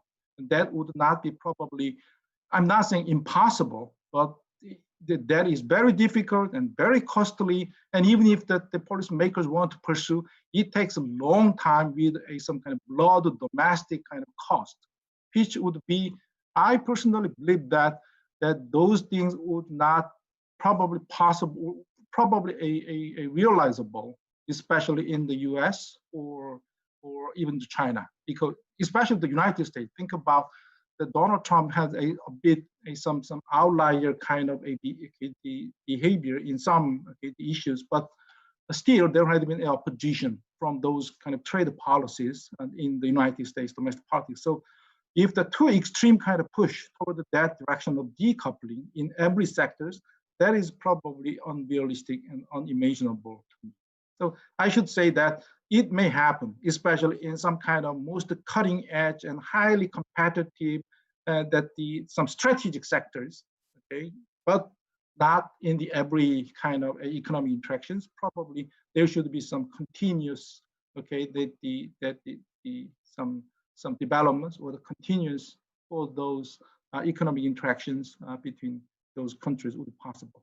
and especially if those kind of a realigning and cutting off all other second or third kind of a production chain countries from that one exclusive lines of blocks, I think that is much more difficult. Yes. Okay, thank you very much. As for Tatiana, please could you tell us about maybe the short outline? What would be the main problems of Chinese enterprises and their work abroad, taking into account the global process that we've been discussing between the US and China? Do you expect any changes in their policies, and what kind of problems do you expect? Well, of course, there are going to be problems connected with their access to great projects, big projects.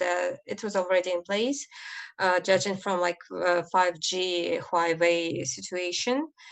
But like the problem is totally two-sided.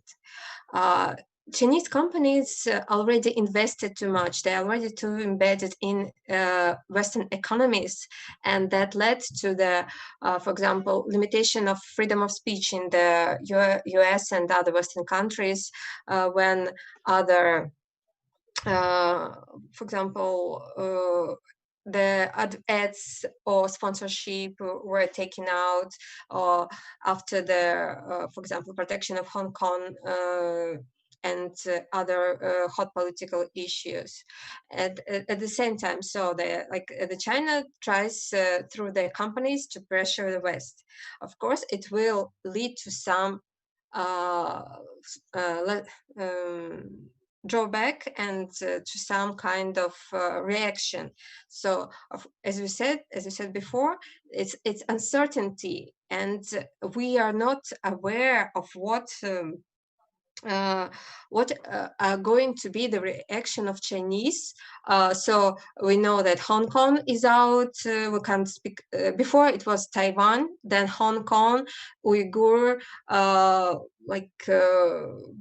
people's rights. What kind of other topics they will name out of discussions? So the easiest way is just to exclude China out of economic and political interaction. So there are not going to be any kind of uncertain, unknown elements. Therefore, I think there are going to be some kind of evasion and not China-phobia, but trying to exclusion of to limitation of interaction with Chinese in any kind of communication, political, economic, business, and such, because it can bring way too many problems. But it's for already more or less stable countries. For least developed countries that are eager for resources, I think they will be okay. It's totally okay with anything. So therefore, I think that the Chinese companies will focus their attention on Africa, as it was before, and try to push out the European and other Western companies out of there, because it's it's evident that in Europe, Europe becomes more hostile, and US is totally super problematic right now. So they'll go for investment to the least developed countries. Tatiana, thank you very much. Unfortunately, we need to finish our discussion and conclude our session. For me, it was very, and I guess, and I hope that for all the participants of the session and for all the guests that have come to us via YouTube, this session was very fruitful and productive. And my special thanks to all the speakers, to Professor Moon, to Tatiana Schizola, to Ekатерina Mikhalevich, for for being so kind to share with us your thoughts. And we have covered both the geopolitical level, regional level, and some even spheres such as working of the work of Chinese enterprises. And we also covered the cybersecurity issues, very highly topical. So thank you very much, and I hope that our cooperation will continue and bring us very good results. We are living in very interesting times, and I guess it's time to move to a break and to next sessions of this conference. Thank you very much. Okay, thank you. Thank you. Nice to see you, everyone.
Dear colleagues, I'm glad to start our panel. My name is Andrei Korneev. I'm head of School of Asian Studies of the Faculty of World Economy and World Politics. And we have a very excellent combination of speakers. And our panel is devoted to challenges and opportunities for teaching East Asia. And as well as we are conducting our conference in the university, I think this is one of the mainstream sessions that we are going to discuss the challenges and opportunities of teaching different angles of East Asian countries. And I am very delighted to introduce the first speaker, Alexandra Schizola, and her paper is devoted to continuity between teaching Chinese in high school and in universities. So please, Alexandra, the floor is yours. Let me announce that we have 5 speakers. So we could probably allow each one to speak for 20 minutes, so that we could probably have some questions after we hear all 5 presentations. So please, the first speaker, the floor is yours. Thank you, Andrei Niyazovich. I'm also delighted to speak today at our roundtable discussion. And if you allow me, I will deliver my paper, my little presentation in Russian. Okay, as soon as the slides are in Russian, so if it's no problem, I can do it in Russian. Дорогие коллеги, сейчас я постараюсь показать свою презентацию, если мне дадут права. У меня есть, да, права демонстрации экрана? Да. Да, одну секундочку.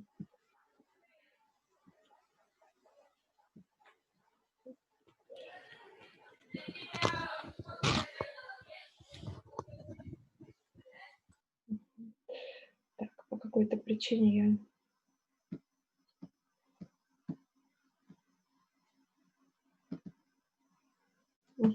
Да. Дорогие коллеги, видно ли мое изображение здесь?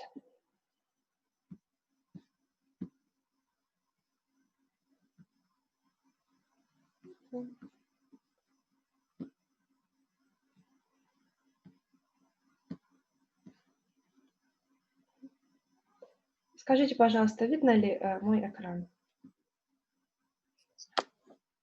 Да, все видно. Все видно, да? С вашего позволения, я не буду сейчас включать полный экранный режим, потому что я не увижу тогда вас и чат в том числе. Да.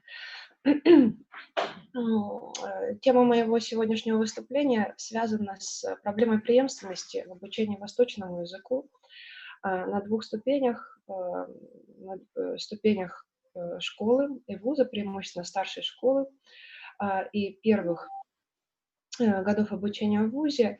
Я сосредоточу свое внимание на китайском языке. И поскольку у нас сегодня формат, скажем, такого круглого стола обмена мнениями, я, наверное, все-таки буду достаточно тезисно освещать те или иные аспекты, о каждом из которых стоит, конечно, поговорить отдельно. Итак, в условиях повышения популярности китайского языка в последние годы среди обучающихся средних школ, центров дополнительного образования в России, среди студентов самых различных специальностей, не только связанных непосредственно с языковой коммуникацией, профессиональные, такие как международные отношения, регионоведение, востоковедение, мировая экономика и так далее, возникает вопрос о том, каковы же все-таки характеристики выпускников которые оканчивают школы, имея опыт изучения китайского языка на протяжении, например, 5 или 7 лет, в основном как второго иностранного сегодня в России. И каковы же требования к тем, кто приходит в так называемые продолжающие группы или продолжает обучаться китайскому языку на продвинутом уровне в дальнейшем. Чтобы ответить на эти вопросы, необходимо обозначить некоторые тенденции, которые мы наблюдаем в последние годы, в начале 21 века, в образовании в целом, мировые тенденции. На экране вы сейчас видите всего лишь несколько таких глобальных трендов, среди которых особое место в последние месяцы занимает цифровизация. Она стала действительно существенным вызовом для систем образования мира, но она не является чем-то принципиально новым, как уже не раз отмечали коллеги из самых разных областей знания. Эта тенденция лишь ускорилась за последние несколько месяцев, приобрела какие-то новые контуры, но не является принципиальной инновацией. Точно так же не являются инновациями и остальные тенденции, которые вы сейчас видите на экране, в частности, то, что современный университет – это, как правило, массовый университет, и, собственно, разработка стандартов ведущими университетами не только Российской Федерации, но и мира, вот своих стандартов, которые существуют наряду с государственными стандартами разных стран, также ставит некоторые серьезные вопросы, в том числе для такой области, как обучение китайскому языку, потому что на данный момент не существует, например, в Российской Федерации какого-то отдельного стандарта языкового обучения, а именно китаеязычного обучения в школе. Следовательно, у нас существует несколько параллельных реальностей на данный момент в России. Да? Собственно, некие примерные программы, которые были утверждены федеральным методическим объединением, но они являются примерными, они не имеют силы закона, они не имеют силы стандарта, и, в принципе, как в последнее время не раз подчеркивает наше министерство, на них не имеют обязательной силы. Следовательно, здесь есть определенная свобода у образовательных организаций в том, как все-таки их применять.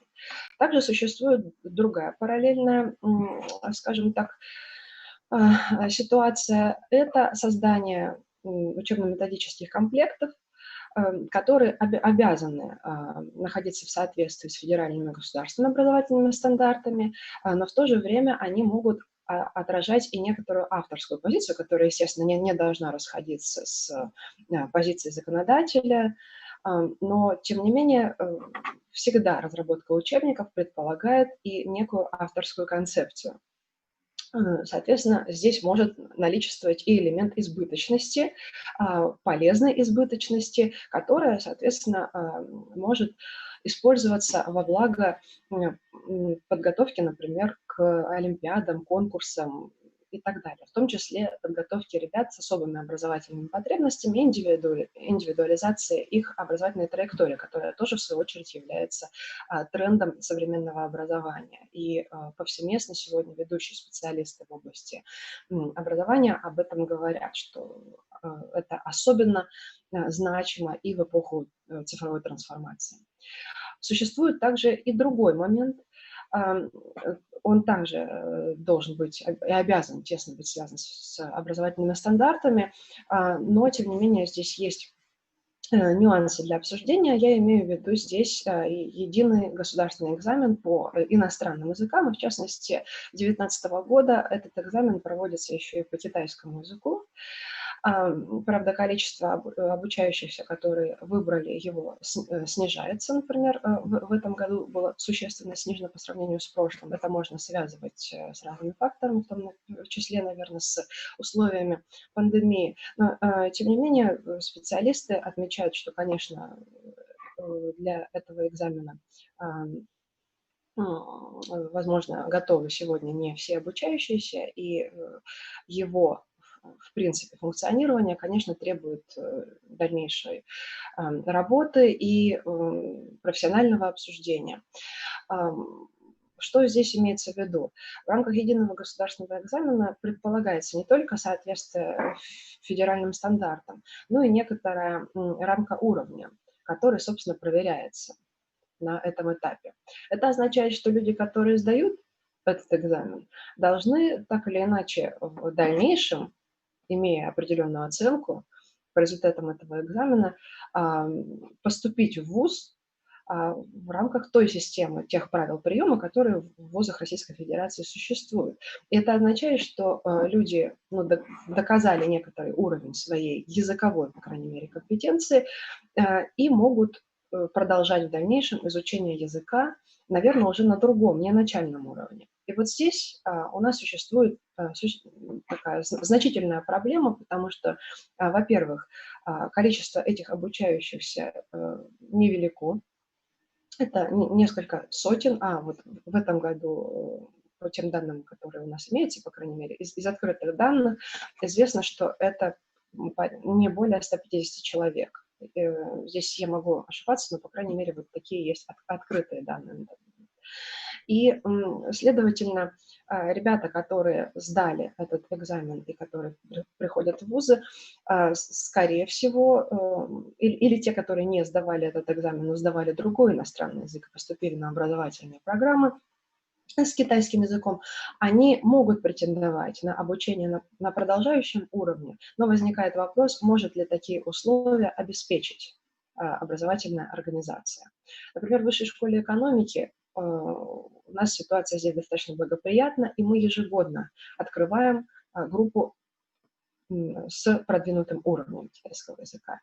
Однако не во всех вузах существует такая ситуация, и мы знаем, что существует также понятие экономика вуза. Не каждый вуз может позволить себе открыть группу, например, из 5 человек, языковую группу. Как правило, это количество варьируется в районе 15 человек. И таким образом ребята с продвинутым уровнем китайского языка могут оказаться среди начинающих, что, соответственно, предопределяет, прежде всего, возможно, некоторый регресс в обучении языку. Кроме этого, собственно, в рамках формирования их профессиональных компетенций это также может стать определенным препятствием, потому что если они могли, обучаясь в продвинутой группе, в дальнейшем применять свой язык для развития других профессиональных компетенций, работы, например, с документами и так далее, при серьезной поддержки наставника и в рамках образовательной программы, то в данном случае они вынуждены формировать исключительно свои индивидуальные траектории, на формирование которых также не всегда идут образовательные организации. Я хотела бы отметить, у меня также ограниченное время, наверное, у меня минут 5, да, есть. Андрей Нязович. Вы знаете, поскольку вы начали в 11:35, давайте 11:55. То есть у вас еще... Значит, у меня еще есть некоторое время. 8-9 минут. Хорошо. Здесь я хотела бы отметить, что формирование межкультурной коммуникативной компетенции, а, собственно, мы понимаем, что сегодня именно межкультурный коммуникативный подход, это подход, который разделяет большинство специалистов, работающих в обучении иностранным языкам, именно не просто коммуникативный подход, а с большой долей, с большим акцентом на межкультурность, на освоение культурных компонентов коммуникации, сегодня предполагает и существенное погружение в культуру. То есть, по сути, целью изучения иностранного языка становится не формирование коммуникативной компетенции как таковой, то есть, например, лингвистической коммуникации, коммуникации на языке, а все-таки глубинное понимание культуры через обучение языку. То есть, по сути, мы говорим с вами о таком комплексе навыков и умений, которые формируют компетенцию понимания другого, иного, через язык и через культуру.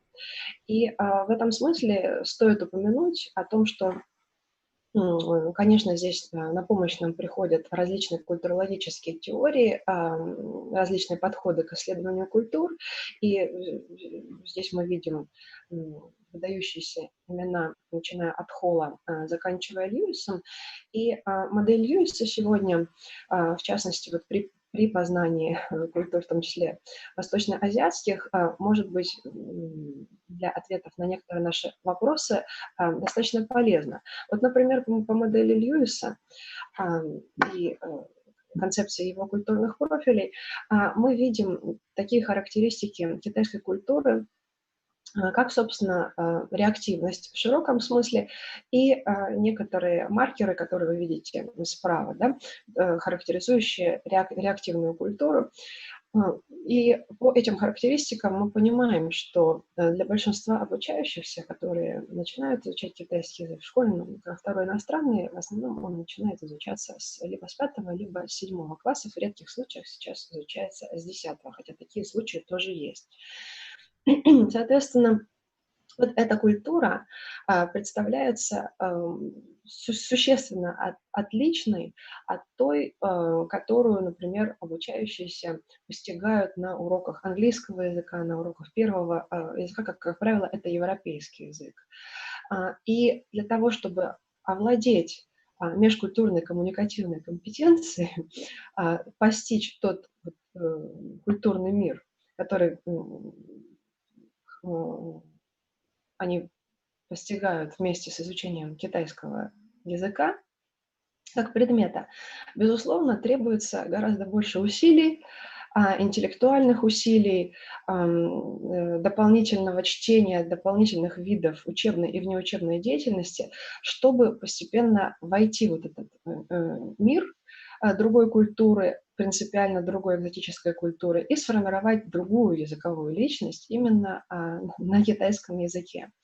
И мы понимаем, что сделать это в рамках тех условий, которые существуют в большинстве образовательных организаций, ну, по крайней мере, Российской Федерации, достаточно непросто, потому что существуют такие формальные прозаические моменты, как, например, ограниченное количество часов вот в такой как бы стандартной школе, да, для изучения второго иностранного это 2 часа в неделю, следовательно, примерно 68-70 часов ежегодно. И, безусловно, здесь формируется понимание того, что требуется каким-то образом скорректировать подходы к обучению китайскому, ну, как с формальной точки зрения, так и с неформальной. Я имею в виду как от увеличения количества часов, так и корректировки учебных планов, так и, возможно, развитие более утонченной системы внеурочной работы с тем, чтобы обучающиеся могли действительно не механически изучать язык, но еще и делать это в рамках вот этого межкультурного коммуникативного подхода путем более глубокого постижения культуры. В этом отношении хочется также отметить и другие вызовы, которые существуют в обучении китайскому языку, в системе школа-вуз.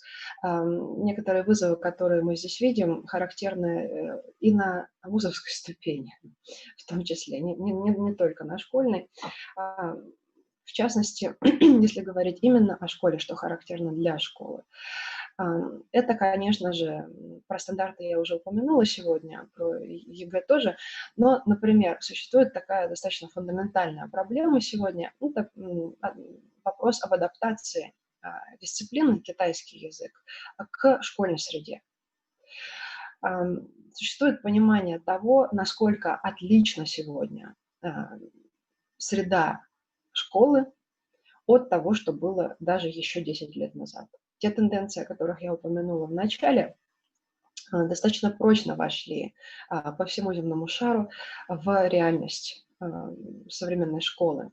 И глобализация, интернационализация, индивидуализация образовательных траекторий, плюрализация методик – все это точно так же отражается и на обучении китайскому языку, который сам по себе является очень специфическим феноменом. Все здесь присутствующие понимают, что такое восточный язык, и методика его преподавания в школе – это фактически сегодня достаточно новая область. То есть с этим сталкиваются и ученые сегодня с тем, что это, в принципе, только разрабатываемая область сегодня, так и учителя практики, которые отчаянно, активно сегодня пытаются адаптировать сложный материал китайского языка к различным ступеням школьного образования. Начиная от начального, мы знаем, что есть и такие сегодня примеры. В начальной школе также преподается китайский язык в отдельных образовательных организациях, так и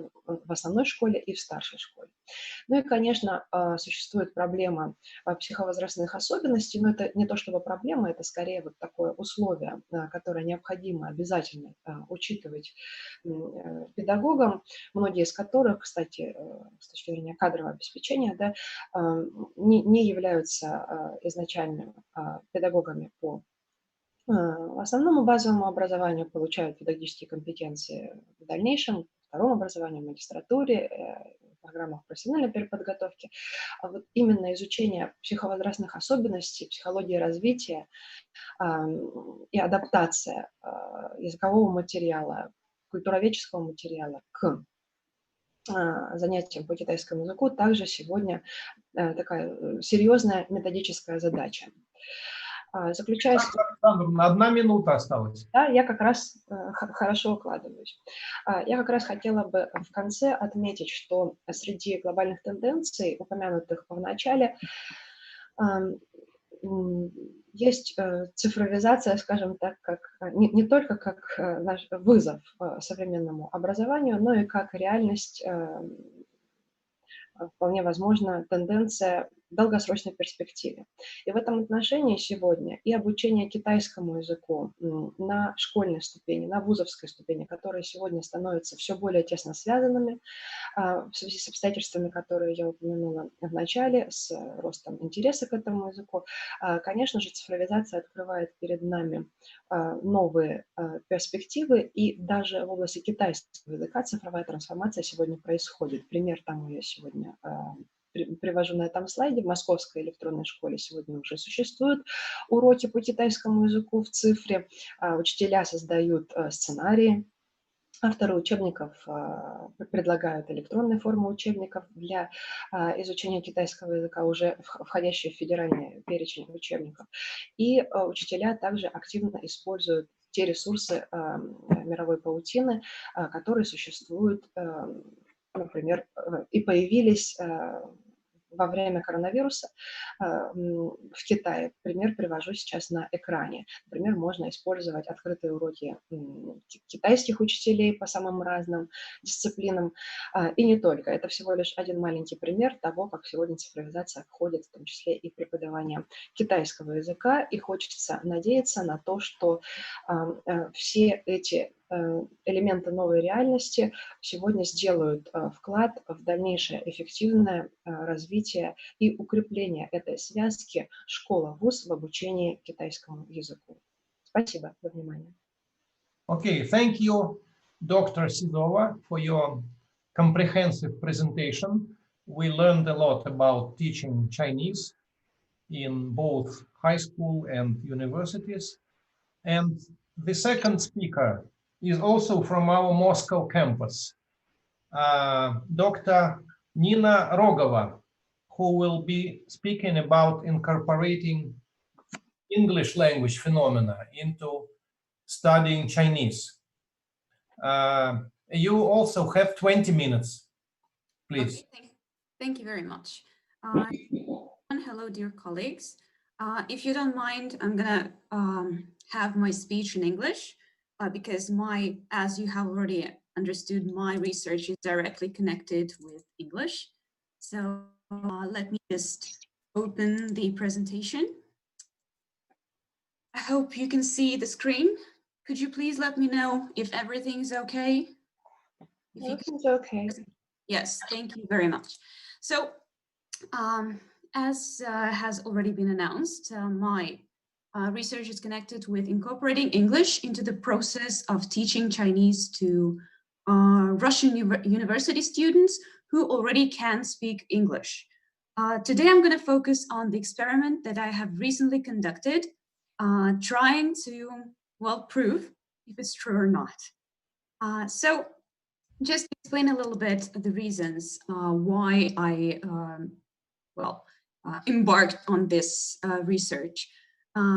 As my colleague, the previous speaker, has already mentioned, there is definitely a growing demand for Mandarin teaching at universities, at schools, and nowadays, most students already realize that they need to learn at least 2 languages, which is why I would speak directly about the third point. In my presentation, I'm going to refer to bilingualism of modern university students. By bilingualism, I don't really mean the exact term that is widely accepted, but I'm going to talk about the fact that most university applicants of the top universities in Russia already have a very high level of English at the moment of entering university. Most universities that teach such rare languages as Chinese, Japanese, Korean, or any other Eastern languages, they already require a high proficiency level in English at the entrance exams.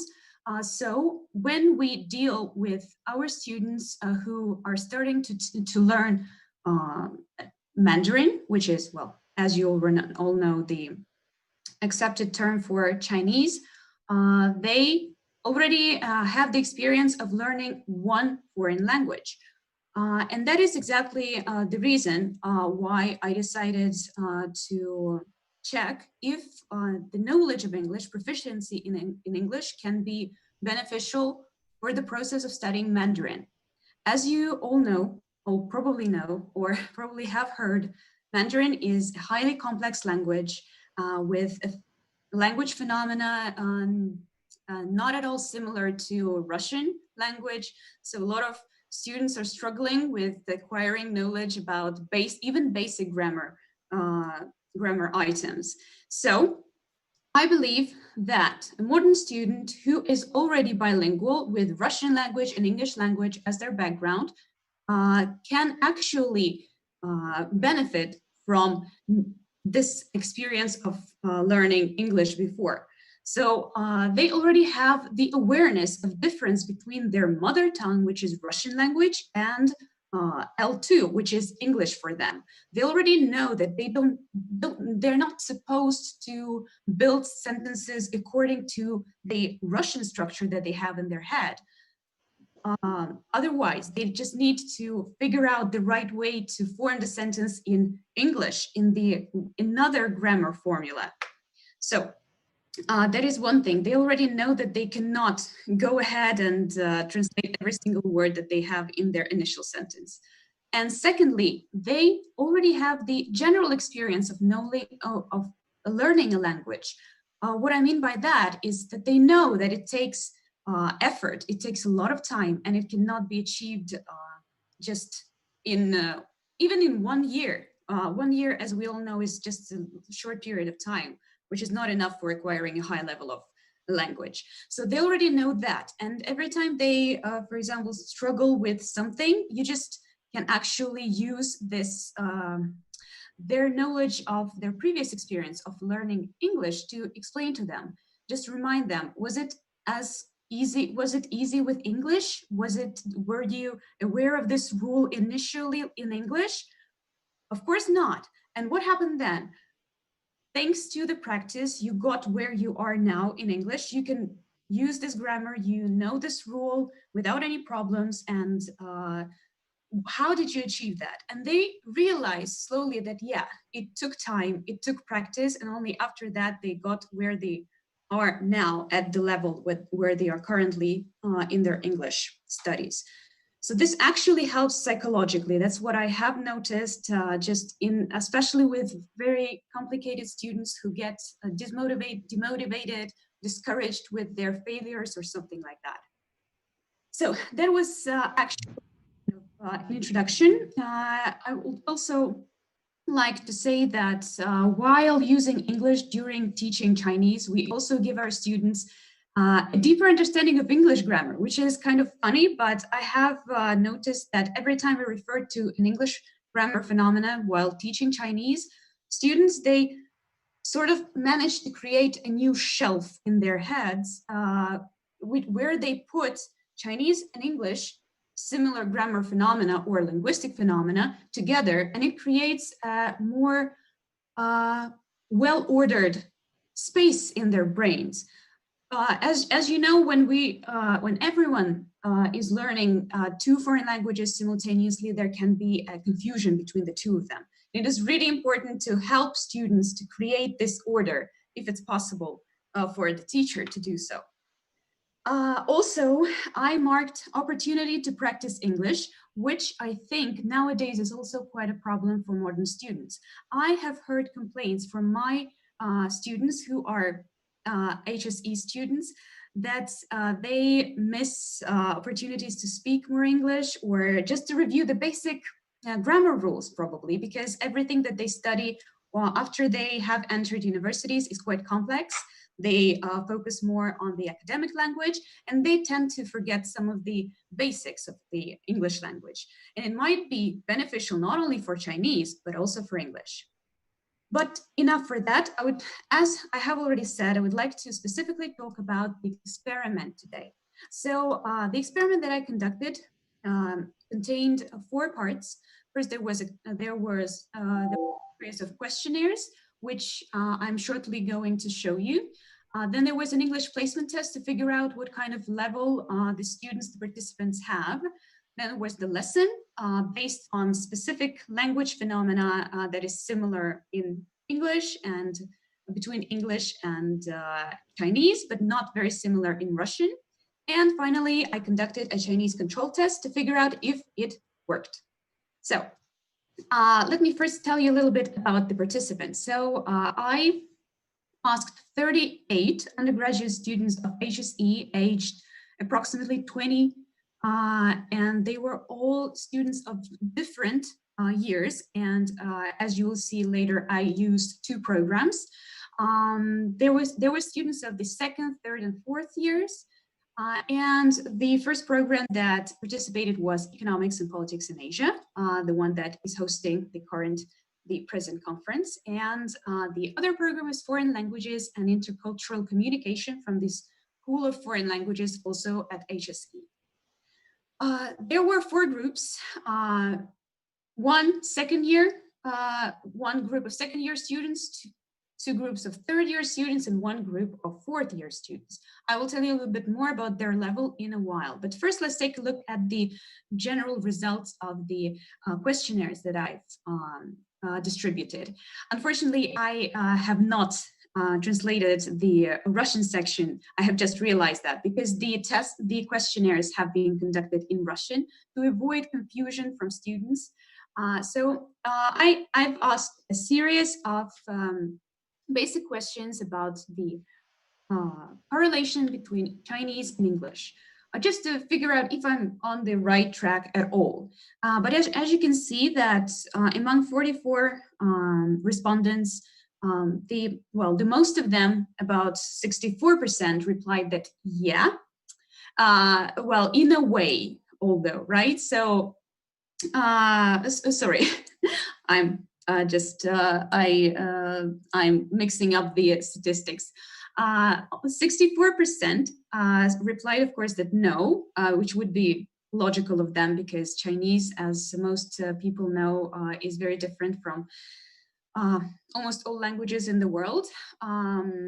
So about 30% replied that no at all, that there were no correlation between English and Chinese, which I also think is partly true because not everyone tries to find some similarities while they're studying something. And a small percentage replied yes, which I also have questions about, but because I can't totally agree with that. So the next question was if well, does the knowledge, the background of studying English help with studying Chinese? Here, most part of the students replied that only a little bit, which I was quite surprised, because for me, it seemed like it would be a larger percentage of people saying that yes. And as you can see, almost the same percentage, almost the same proportion of people replied that no, or just a little bit. So here I was a little bit disappointed, but I had to deal with the statistics. Then, however, most people told that sometimes they draw analogies between English and Chinese grammar or lexics. Which seems quite strange, because most of them have just told me that it does not help with studying. So it may be a little bit contradictory, but again, that is just the statistics. And I also wanted to know if my students use English sources while studying Chinese.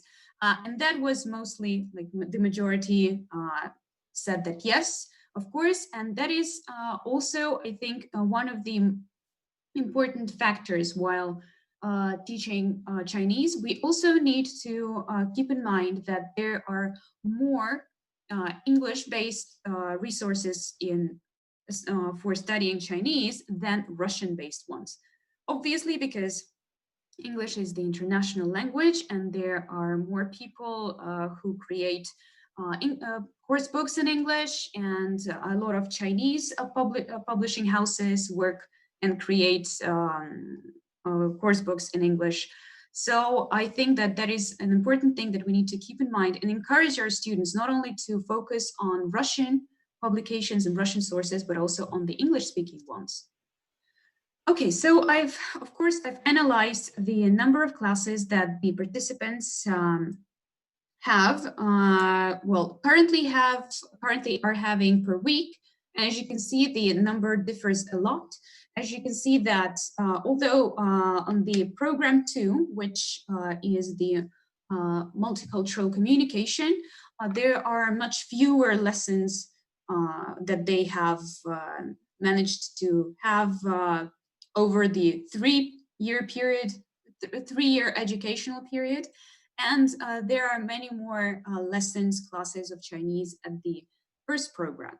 So that was actually quite interesting to deal with, because that gave me sort of a difference between the groups that I had to deal with.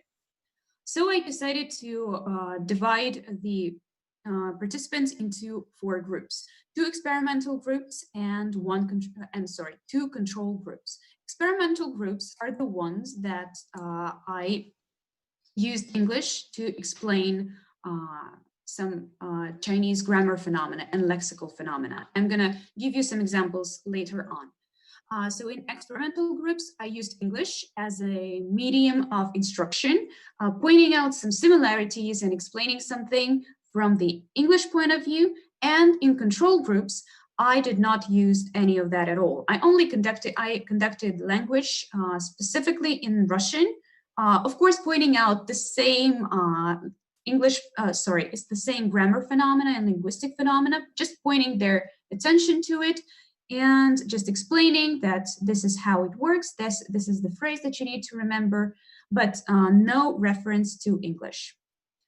So the results were, not to bore you with the statistics too much, as you can see that there are lots of different numbers. The general results are that experimental group showed a slightly higher result in the Chinese control test than the control group. The difference between them was not that big, probably because the fact that while checking the Chinese control test, I was not strictly checking the only the parts with the English phenomena correlated units, but also the general level of the Chinese presented by the participant. So the general level turned out to be quite the same, although you can see that the placement test that they took showed quite different. Well, here the difference between the statistics is a bit higher. So definitely not clear if it was that the general level is really influenced by the knowledge of English. Although you can see that there is a lot to consider, because the top scores, of course, are presented by the top students, with some exceptions, of course. It's just, I think that is some kind of a magical trick here. Some really good students probably fail for some reasons. Well, we know that sometimes happens, but generally speaking, only the students who have good marks, these are the marks that they have, the scores that they got for previous exams, they give quite high results at the test. So I would like now to, I still have about 3 minutes to talk about some specific language phenomena that I noticed the facilitative linguistic transfer for. So as you know, that linguistic transfer can be positive and it can be negative. Positive one helps students to use their background knowledge of other languages and build structures or formulas in their heads for the new linguistic phenomena that they already know. The first one was continuous form in English language. As you all know, we don't really have a continuous form in Russian. The continuous form and present simple form for Russian language is the same, but in Chinese, we actually have the similar situation to English, because in Chinese, we actually have to show that something happens in the moment in progress. So that is where I found out that in the control group, only 43% of students figure out that they needed to use something to indicate the continuous form, while in the experiment group, 79% tried to use the continuous form. I say tried because this general sentence was not correct, but they tried to use this, well, this phenomenon, showing that it was in the process. The second one, a complex object, is another thing that I find very similar between English and Chinese. Here, the percentage was not that different, so I'm not going to focus on it too much. But my favorite discovery was about the indefinite article, which I mostly use when we start to deal with measure words in Chinese. Measure words are a phenomenon which is non-existent in Russian, as well as articles are non-existent in Russian language. So it's very difficult for a Russian speaker to figure out what this measure word is. For example, when we need to say, he is a famous writer, in Russian, we do not need to put any extra words in front of the word famous writer. We just directly say, он знаменитый писатель, nothing is added. While in English, it is necessary to add an indefinite articles. And a similar phenomena occurs in the Chinese language when we need to add this measure word to make the sentence complete. So here, the shocking, well, for me, result was with the experimental group getting it almost right with the sentences connected with these indefinite articles and measure words, and only 25% used this measure word in the control group. Right, so because yes, I would just finally want to say that unfortunately, linguistic transfer proves to be on both sides. There is a negative part of it. For example, the worst thing about this negative linguistic transfer is the word ask, which in English we can use in two different meanings. We can ask a question and we can ask somebody to do something. In Russian, there are two different words for it, just like in Chinese. And unfortunately, that's what I feared most. Students in experimental group were too focused on English. I asked them specifically to think more about English while doing the test, and they made more mistakes in the test on this question than students in the control group. So just finally, just to sum up, I would like to say that my experiment is not finished yet. I'm planning to conduct more. And if you're interested just to see how it goes or contact me about any questions, you can really do that. I have left my email address over there. Thank you very much, everyone, for your attention. Thank you, Nina, for your excellent presentation. I think it's very interesting to integrate English into Chinese learning. By the way, if you take Japanese language, you will find that it is utterly impossible to learn modern Japanese without knowing English. Oh, yes. I can tell you that a lot of words in Japanese are directly imported from English. For example, aisukurimu is ice cream. And speaking about Japanese language, we have an excellent expert here, Dr. Strizak. I think she will not only tell us about ice cream, but more importantly, she will tell us about cognitive transformation in studying foreign languages, if I'm not misquoting the title of her presentation. Okay, Dr. Strizak, the floor is yours. 20 minutes, please. Thank you very much. Hello, colleagues. I'm very glad to see you here. I'm very glad to have such an opportunity to participate in this conference. And our topic here is very close to each other, and I'm very glad to continue this very interesting discussion. Let me introduce my paper in Russian language, and my presentation on the screen will be in English. Let me...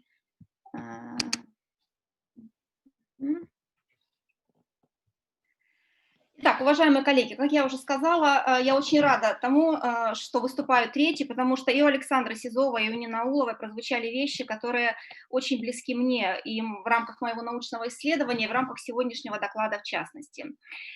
Я буду говорить о когнитивном повороте, но, пожалуй, это просто иной взгляд и несколько иная терминология, обозначающая примерно те же процессы, о которых говорили предыдущие докладчики.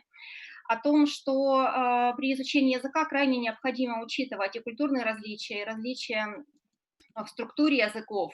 И все это вместе, вернее, не все это вместе, а, наверное, если взглянуть на это под другим углом, под углом знаниевой парадигмы, под углом того, как устроена, что представляет собой структура знания в нашем мозгу, вот это и есть когниция, это и есть разговор о когниции, о когнитивных структурах знания.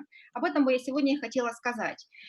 Концепция, это, пожалуй, заявлено слишком громко, потому что я бы хотела, чтобы это была концепция. Это пока не существует в виде стройной единой концепции, но надеюсь, что мой доклад внесет некоторый вклад в развитие этого именно как концепции дальше, концепция обучения восточным языкам и иностранным языкам в целом.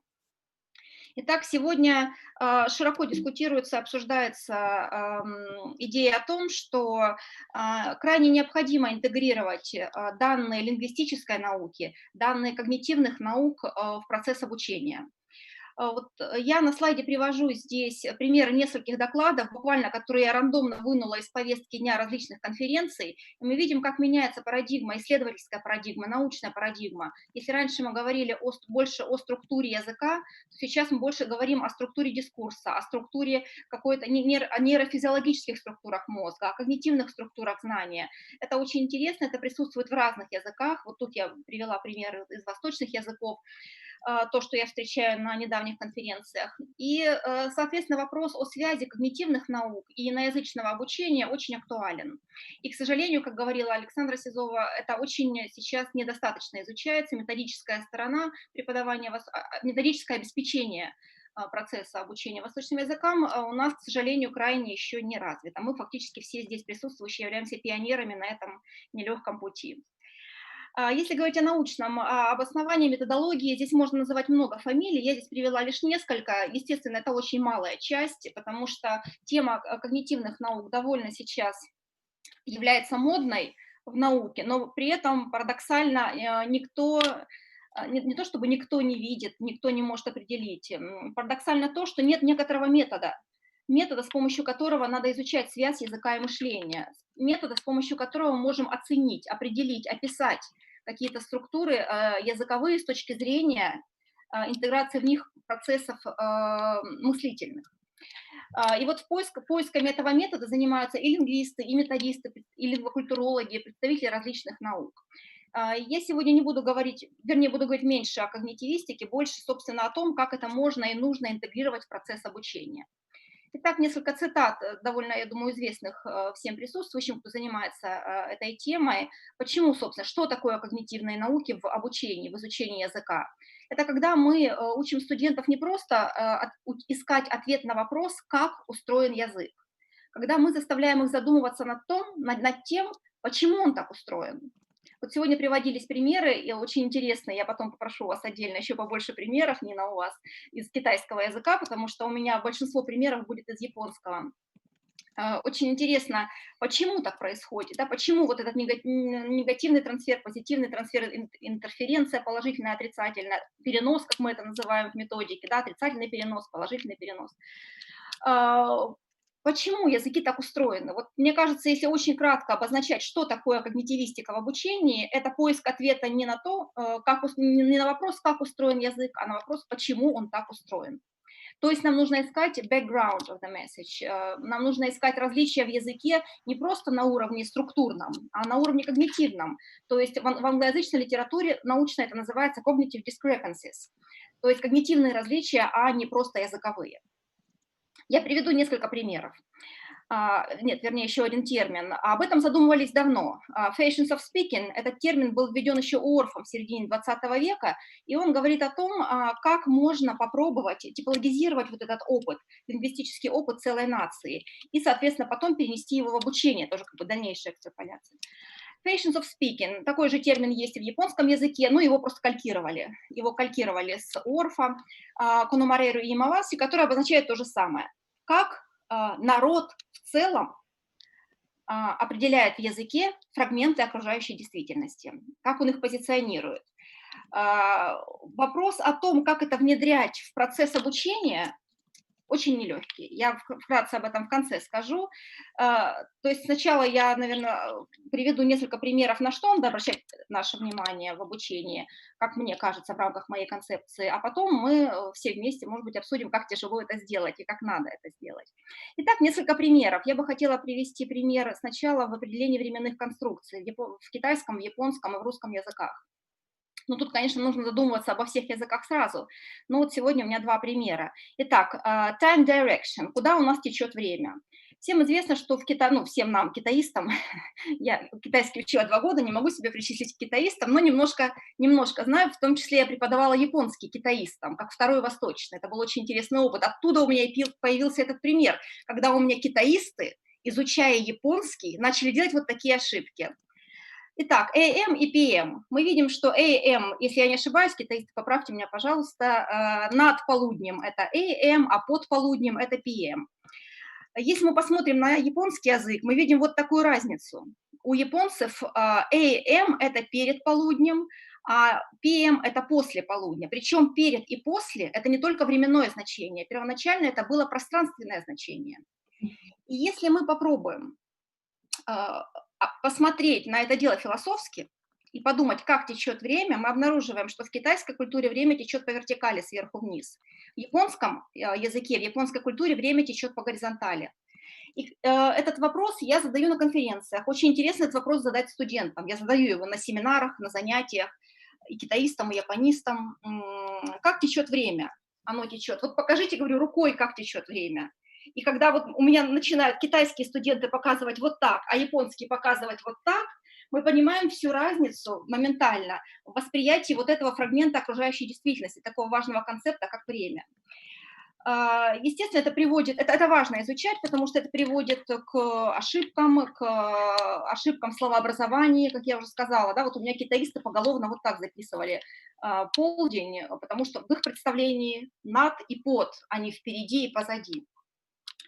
То есть вот такой маленький пример показывает нам, как по-разному представители ближних, да, очень ближайших, как бы рядом расположенных и тесно взаимосвязанных культур, как по-разному они видят такой важный концепт, концепт, я не люблю слово, понятие из окружающей действительности, как время.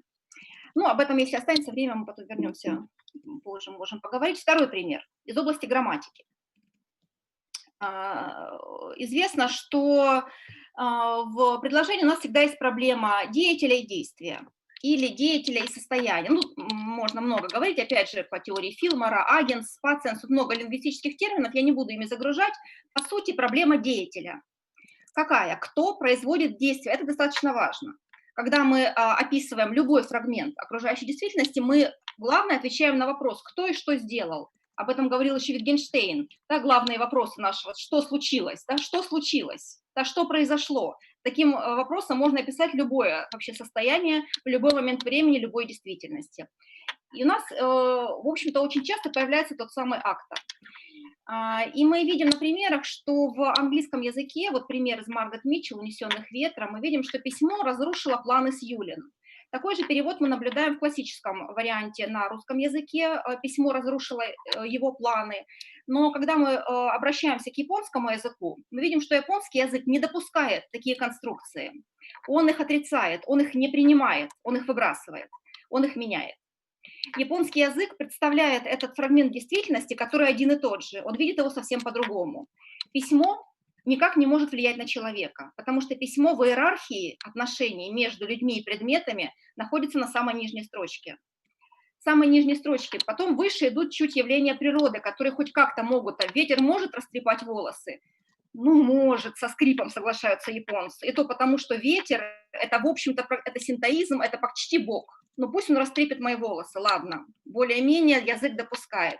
Дальше идет интеллект, дальше идут чувства, и дальше идет человек, который, естественно, может делать что угодно с другим человеком.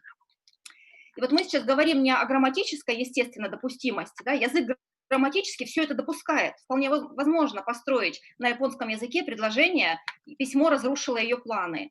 Но оно невозможно когнитивно. Вот о чем я говорю, когда говорю о когнитивном повороте в иноязычном образовании, в лингвистике и в методике. Допустимые грамматические конструкции не допускаются на когнитивном уровне. Японцы не так видят мир. Письмо находится в иерархии очень низко и ничего с человеком сделать не может. В итоге мы вынуждены, мы, японисты и те, кто изучает японский язык, вынуждены менять структуру предложения. И эта проблема не языковая, она гораздо шире, она философская, это онтологическая проблема, как мы видим процессы бытия вокруг нас. Казалось бы, да, где подлежащее, где сказуемое, а это действительно очень большая философская онтологическая проблема. И последний пример, это уже такой пример, который очень любят студенты. В чем здесь культурный шок? Скажу сразу, что картинка несколько легкомысленная, но на самом деле это пример из доклада японского лингвиста Араки Хироюки на очень серьезной конференции. Вернее, пример его, картинка моя, признаюсь честно, но очень сильно впечатляет студентов. Они очень хорошо понимают сразу. Вот мы говорим студентам, не ставьте лишний раз подлежащее в японском языке. Это нарушает японские принципы коммуникации. Вы выдвигаете себя на передний план. Это запрещено в японской культуре и так далее. То есть тут можно много обосновывать, но вот когда я рассказываю про культурный шок, это все доходит, это гораздо доходчивее получается. Итак, в чем шок? Японец описывает свои впечатления от французского фильма и говорит, вот в этой фразе, которая появилась, зачем здесь «je» и зачем здесь «vous»? Зачем, говорит японец? Разве непонятно из ситуации, да, что он ей говорит, что он ее любит? Что еще он может сказать в этой ситуации в контексте любви? Здесь или есть любовь, или нет любви. Вот это, да, это главное. Поэтому правильный ответ здесь, он реально говорит о культурном шоке, который я получила. Из этого идут серьезные лингвистические выводы. Правильный ответ. Да, по-японски нужно сказать просто, это сложно перевести, это просто некое как бы «люблю» или «любовь», то есть некоторое понятие, да, опять же, нелюбимое мной слово «концепт». Итак, нечто происходит с любовью, и нам главное знать, что это утверждение, а не отрицание. Почему это происходит? Ответ очень простой. В японском языке есть такой принцип необходимого и достаточного информационного минимума. Необходимого и достаточного информационного минимума. И так понятно, да, что он ей говорит. Вряд ли в такой ситуации он будет говорить ей о том, что он любит кого-то другого. Поэтому и «je» лишнее, и «vous» лишнее. «я вас люблю» совершенно здесь излишне. И так все понятно, говорят японцы. И вот когда начинаешь студентам объяснять на уровне не то, что там «я тебя люблю» и так понятно, а вообще в принципе вот даешь понимание японцами вот этого минимума, гораздо проще происходит понимание языковых конструкций. И вот результаты видны сразу. У меня, к сожалению, нет сегодня результатов экспериментов, я тоже их проводила, потому что исследования у меня достаточно тоже серьезные, на большом объеме. Совершенно по-другому начинают студенты смотреть на японский язык. Они начинают понимать то, что стоит за языком. Они начинают понимать, как японцы видят мир. И поэтому закончу я свой доклад цитатой Макино Саичи, известного японского лингвиста, о том, что крайне необходимо сейчас уметь различать вот эти cognitive discrepancies, о которых я сказала. Надо уметь их, собственно, чему я стараюсь учить студентов, уметь их, вычленять, их надо уметь просто видеть. Потому что очень часто студенты говорят о том, я даже никогда об этом не задумывался. Вы, Ульяна, такие вещи говорите. Я говорит, даже не думал, что так можно. Я думаю, что скажи нам про русский язык, мы то же самое скажем. Мы никогда не задумываемся, почему мы говорим холодно. Почему мы не говорим, там, мне холодно, можем мне выбросить. По тому же самому принципу информационного минимума достаточно. Об этом говорят не только студенты. Я общаюсь со многими в рамках своего научного исследования. Об этом говорят носители многих языков и культур. Когда я спросила у француза знакомого, вот в ваших предложениях «il pleut» или «il froid», как бы холодит, дождит, как аналог, да, it rains, или дождь, it rains, да? Я спросила у него во французском языке, вот этот «il» — это кто, это что вы подразумеваете под этим «il» и почему его нужно обязательно вставлять в предложение? Он задумался и тоже мне сказал, я никогда не задумывался, кто это может быть, вот этот «il». А как раз в японском языке обратная ситуация. Его нет, и его не надо ставить категорически. Если говорить о влиянии английского, вот о котором говорила сейчас Нина в предыдущем докладе, да, нам хочется поставить это подлежащее, а это запрещено в японском языке. И вот рисуя им картины мировосприятия японского, мы им облегчаем тем самым понимание восточного языка, японского языка. Поэтому их надо, уметь просто видеть, хотя бы для начала. Я студентам говорю, ваша первая задача — увидеть. Ваша вторая задача — идентифицировать, да, где есть различие, в чем оно. Ну и третья задача, продвинутая, это уметь их интерпретировать, уметь объяснить, почему случаются такие когнитивные различия. Ну и вопрос о том, как это преподавать. Да, вот я говорю студентам, да, вот мне говорят студенты, где я это говорю им. Вот, к сожалению, я не имею, например, в высшей школе экономики возможности у нас, поскольку у нас не лингвисты, им это не нужно, может быть, так глубоко, но это точно нужно в обучении восточным языкам, поэтому тут нужно искать какой-то компромисс. Я нашим студентам в высшей школе экономики, я рассказываю это точечно. Вот пришлось к слову, к правилу, я им сказала, но всегда, без исключения, у студентов это вызывает реакцию, а расскажите поподробнее. Целиком я этот курс читаю в лингвистическом вузе, что логично, да, лингвисты — это их специализация. Я читаю курс где-то полгода, где-то год о таких явлениях. Для наших студентов это, конечно, перебор, но то, что нам нужно искать вот такой компромисс какой-то и уметь доносить до студентов то, что стоит за языковыми структурами, тут я абсолютно глубоко в этом убеждена и призываю коллег к совместной работе над вот такой когнитивной парадигмой преподавания восточных языков. Спасибо за внимание. Thank you, Uliana Petrovna, for excellent presentation. I think it is very interesting to study such a cognitive term. And thank you for strictly using the time. You actually could have spoken for another 2 minutes, but let me tell you as a sinologist that in Chinese, you could say evening, 晚上. So it still has a character up. So maybe this could be used for further studies. Okay, thank you very much. Thank you. I will use it. Okay, and now we could give a floor to our guest from St. Petersburg campus of our university, and also a very thought-provoking presentation about struggle for students. I think we should all expect some dramatic results of this study. Dr. Lyudmila Veselova, please, the floor is yours. 20 minutes. Thank you. Good afternoon, dear colleagues. So let me share with you my presentation, and we will start in a moment. Okay. First of all, I'm really glad to meet you here today. So, and I prepare for you the presentation, which I named "Struggle for Students: Current Tendencies in East Asian Studies in Russia." So, because I'm the only representative of St. Petersburg campus, so let me say a few words about myself. So, first of all, I'm an associate professor of the HSE University.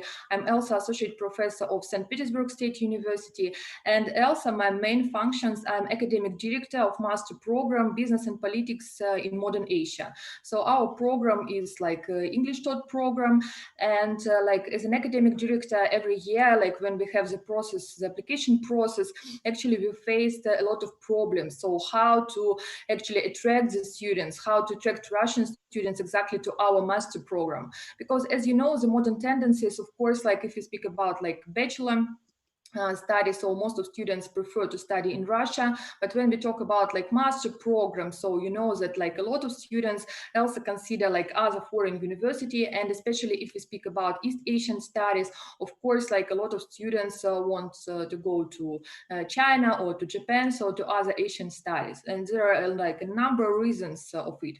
So for today, for our conference, I decided to make small research, small because I didn't have enough time, because Professor Sherbakov invited me just like 1 week before, so I had no opportunity to receive quite a lot of answers from the students. But still, I want to share with you like my results and to share with you my opinion on it. So first of all, like the results of the questionnaire which I provided to our master students and which I provided also to our bachelor students, because we have bachelor studies, East Asian studies. So we could see that like more and more students in Russia are interested in Asian studies. So here you could see the progress in number of applications during 3 years.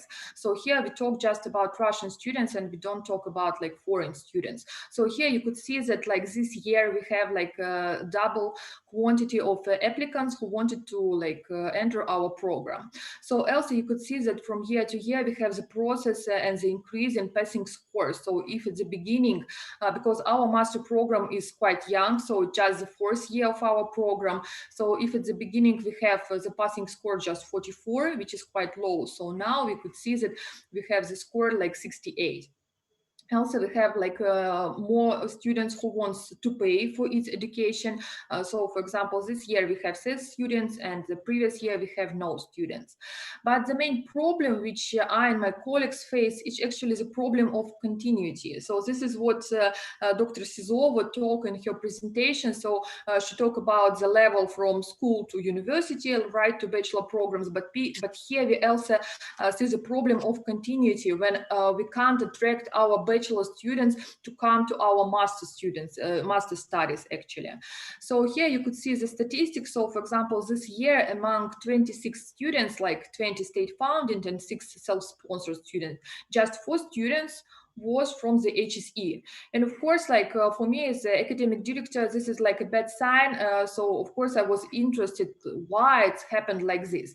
So this is why I like connected with my colleagues who's academic director of a bachelor studies program in Asian studies, and asked her also to launch a questionnaire to the bachelor students.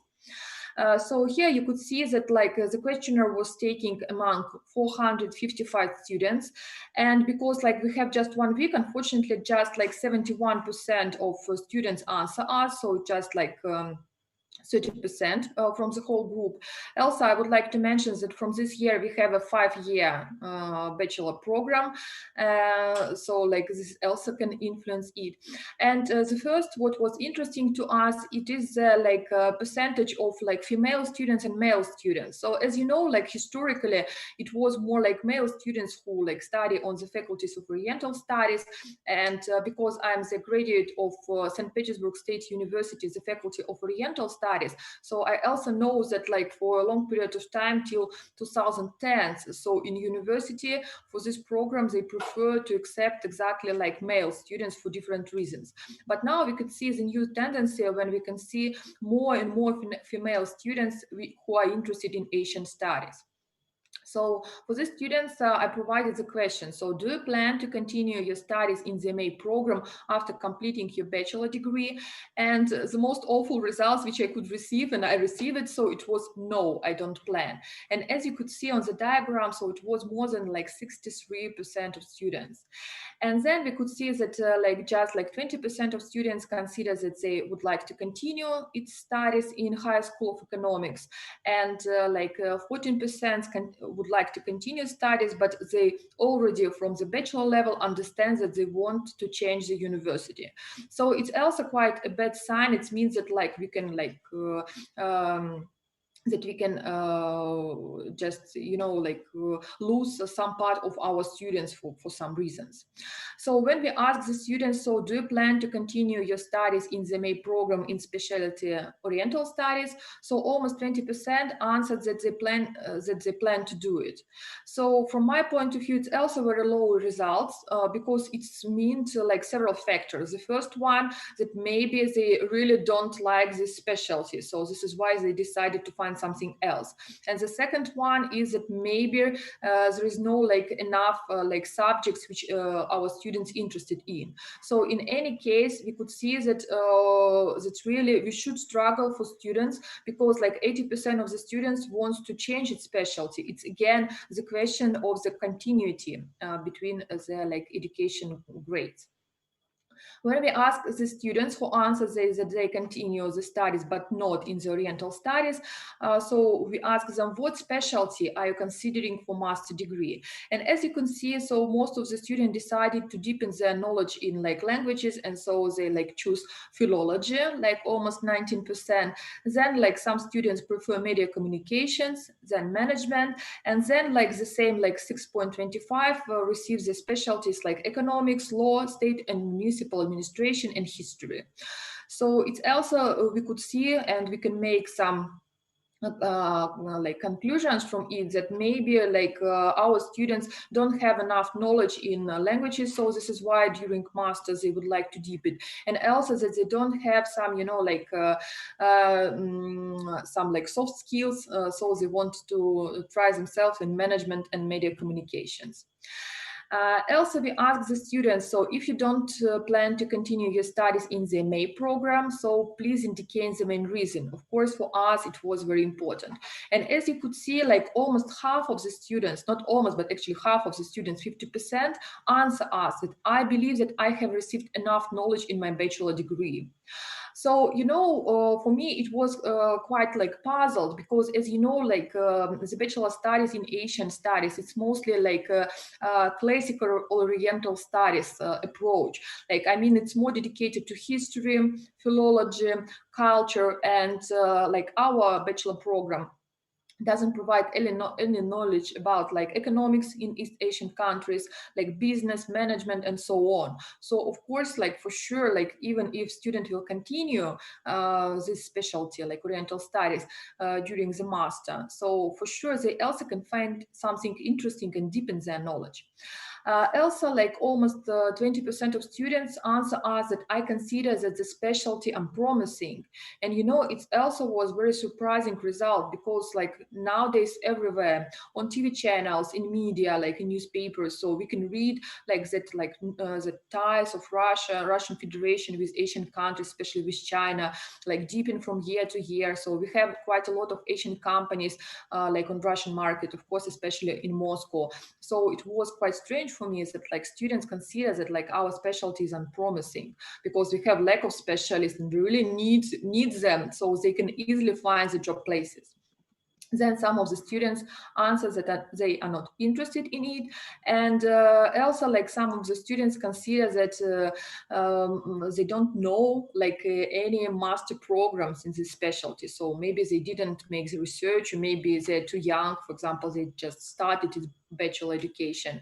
Also, we received some like other results you could see here, like, and the most common answers was we consider that this was the students who wanted to continue in philology, that they want to deepen the knowledge of language, and also like quite a lot of students like add additional comments that they would like to receive some practical competencies.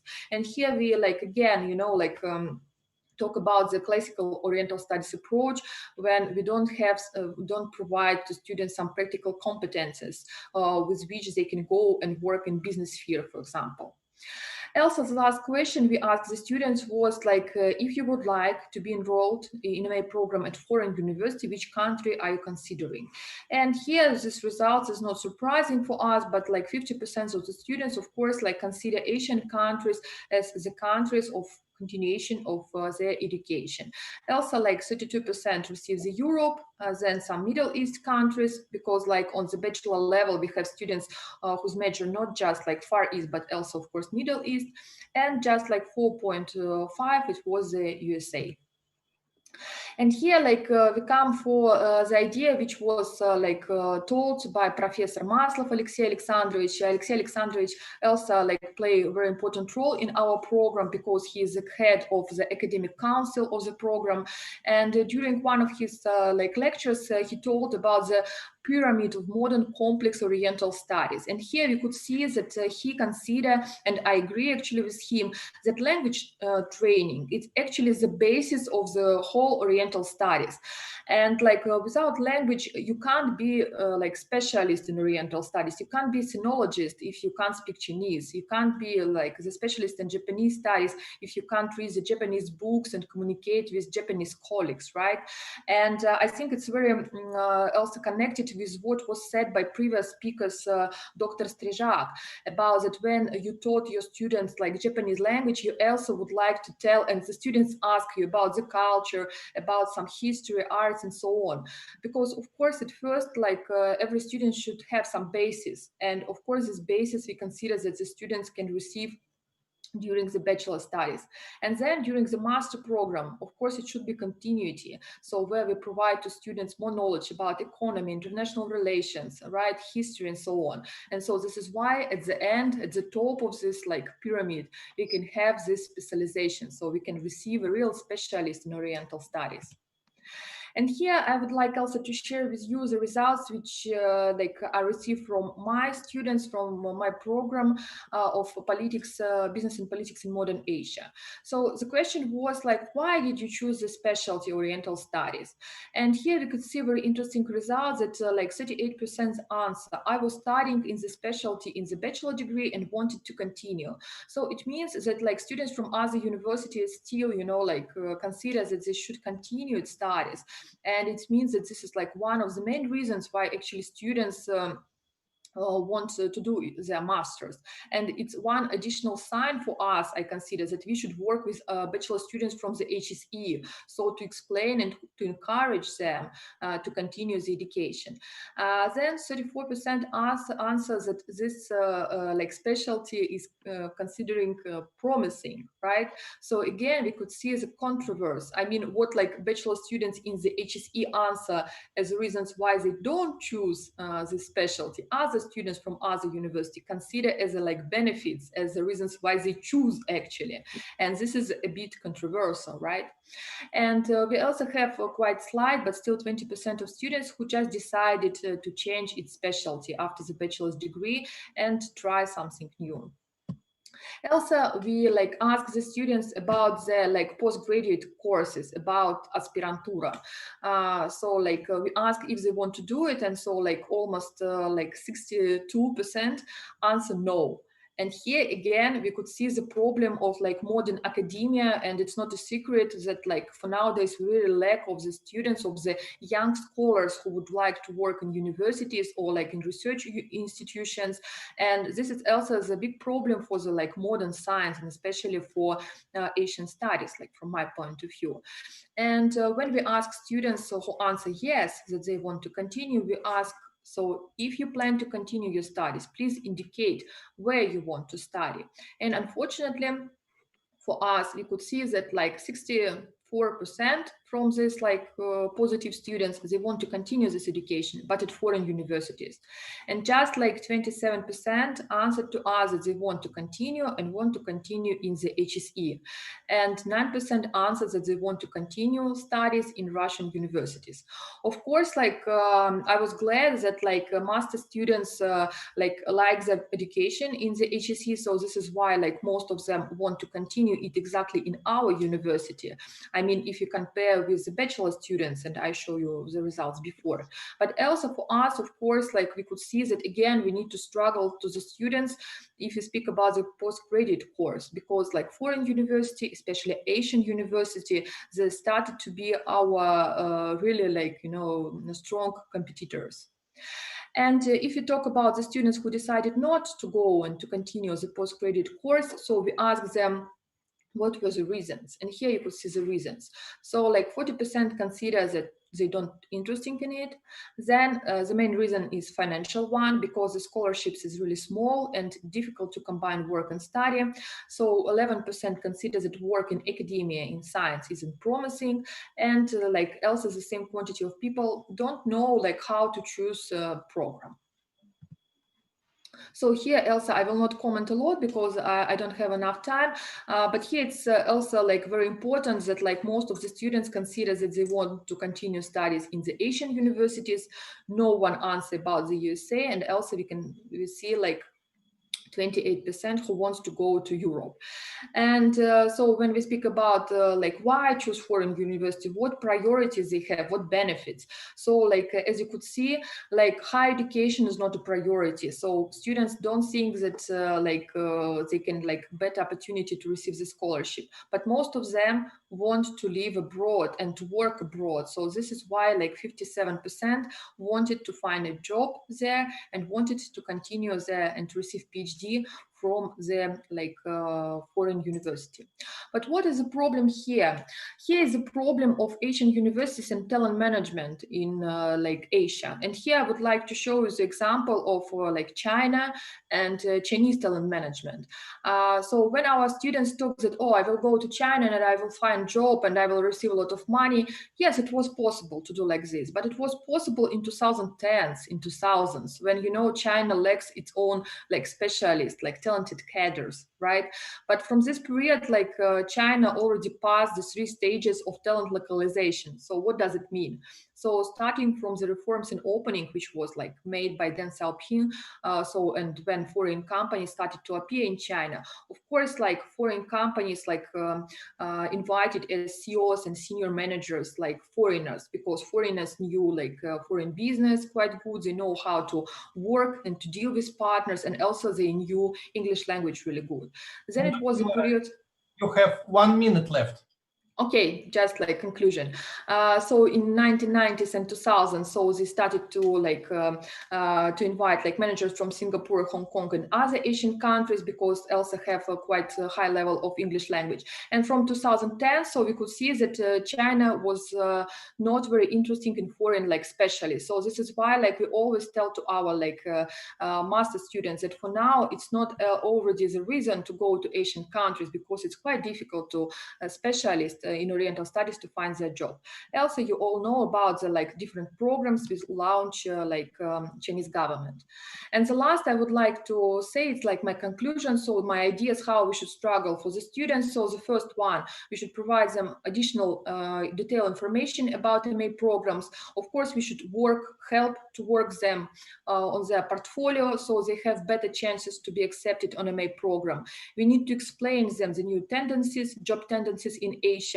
We should implement new practice-oriented MA program in Asian studies, because it's well, so very important.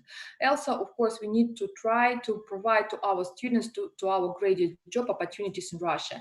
And of course, we should provide interesting and promises postgraduate programs in our HSE universities. So thank you so much. I hope that it was interesting for you. So thank you for your attention. Thank you, Dr. Veselova, for your interesting presentation. I think it's very useful for us all because we all do Asian studies. And now the last but not least, the last speaker is not about language, but about history. So Dr. Kim will tell us about challenges in teaching Korean history in Russia. Dr. Kim, the floor is yours, please. Коллеги, добрый день. Так, сейчас я загружу мою презентацию.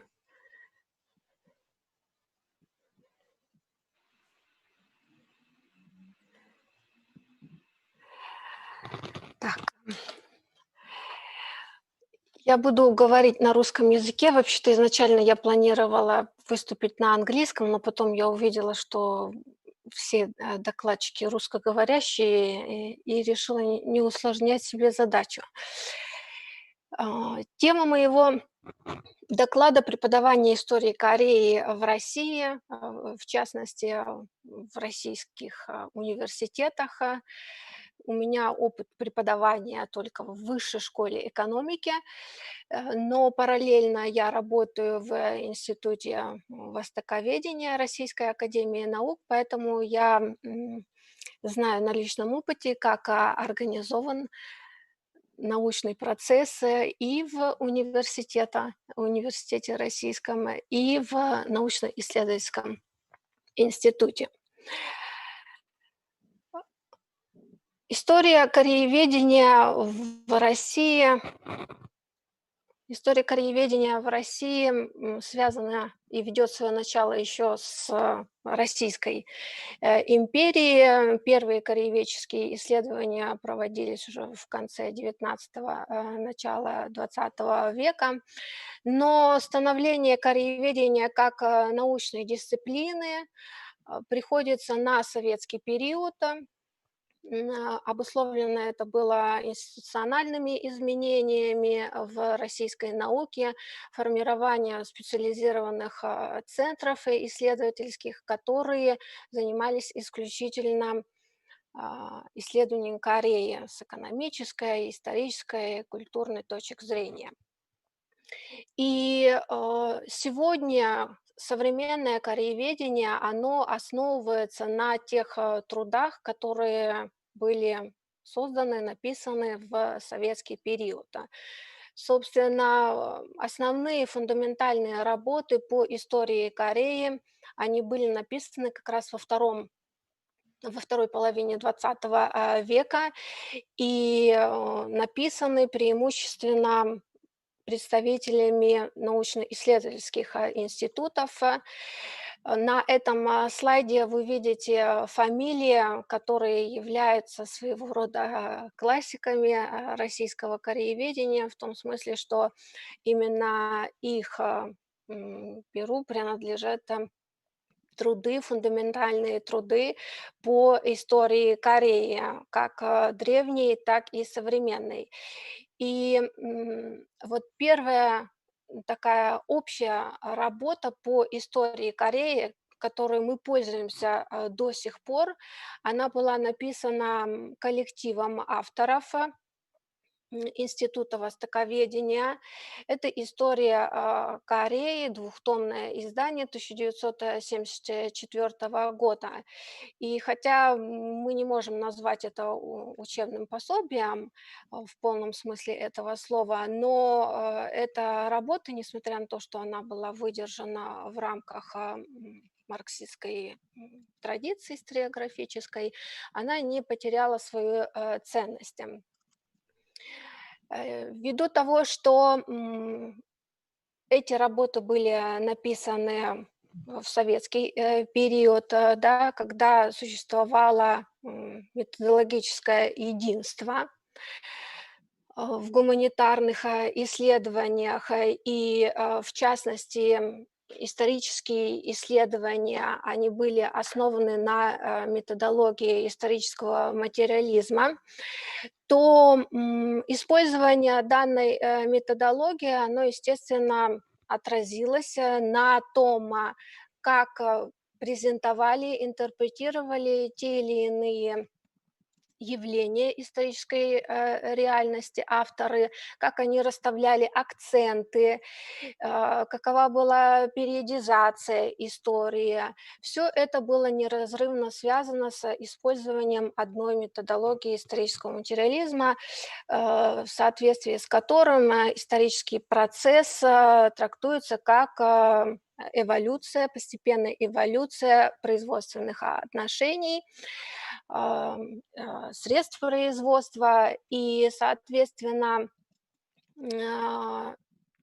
с учетом этого выделяется несколько формаций, общественно-экономических формаций, и происходит периодизация истории.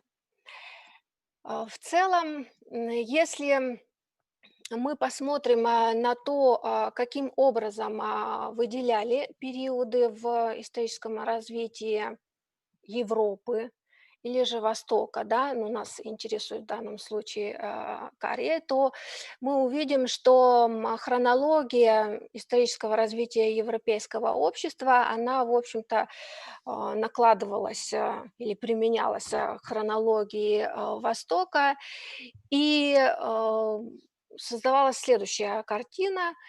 При этом были в востоковедческих кругах вопросы, существовал ли рабовладельческий строй, или какова была рабовладельческий строй в Корее, имею в виду, какова была специфика феодальных отношений, и когда, в общем, ввести начало формирования капиталистической формации в Корее. Но так или иначе, вот эта калька, то есть хронология европейской истории в соответствии с развитием формаций, она использовалась и применительно к истории Кореи. И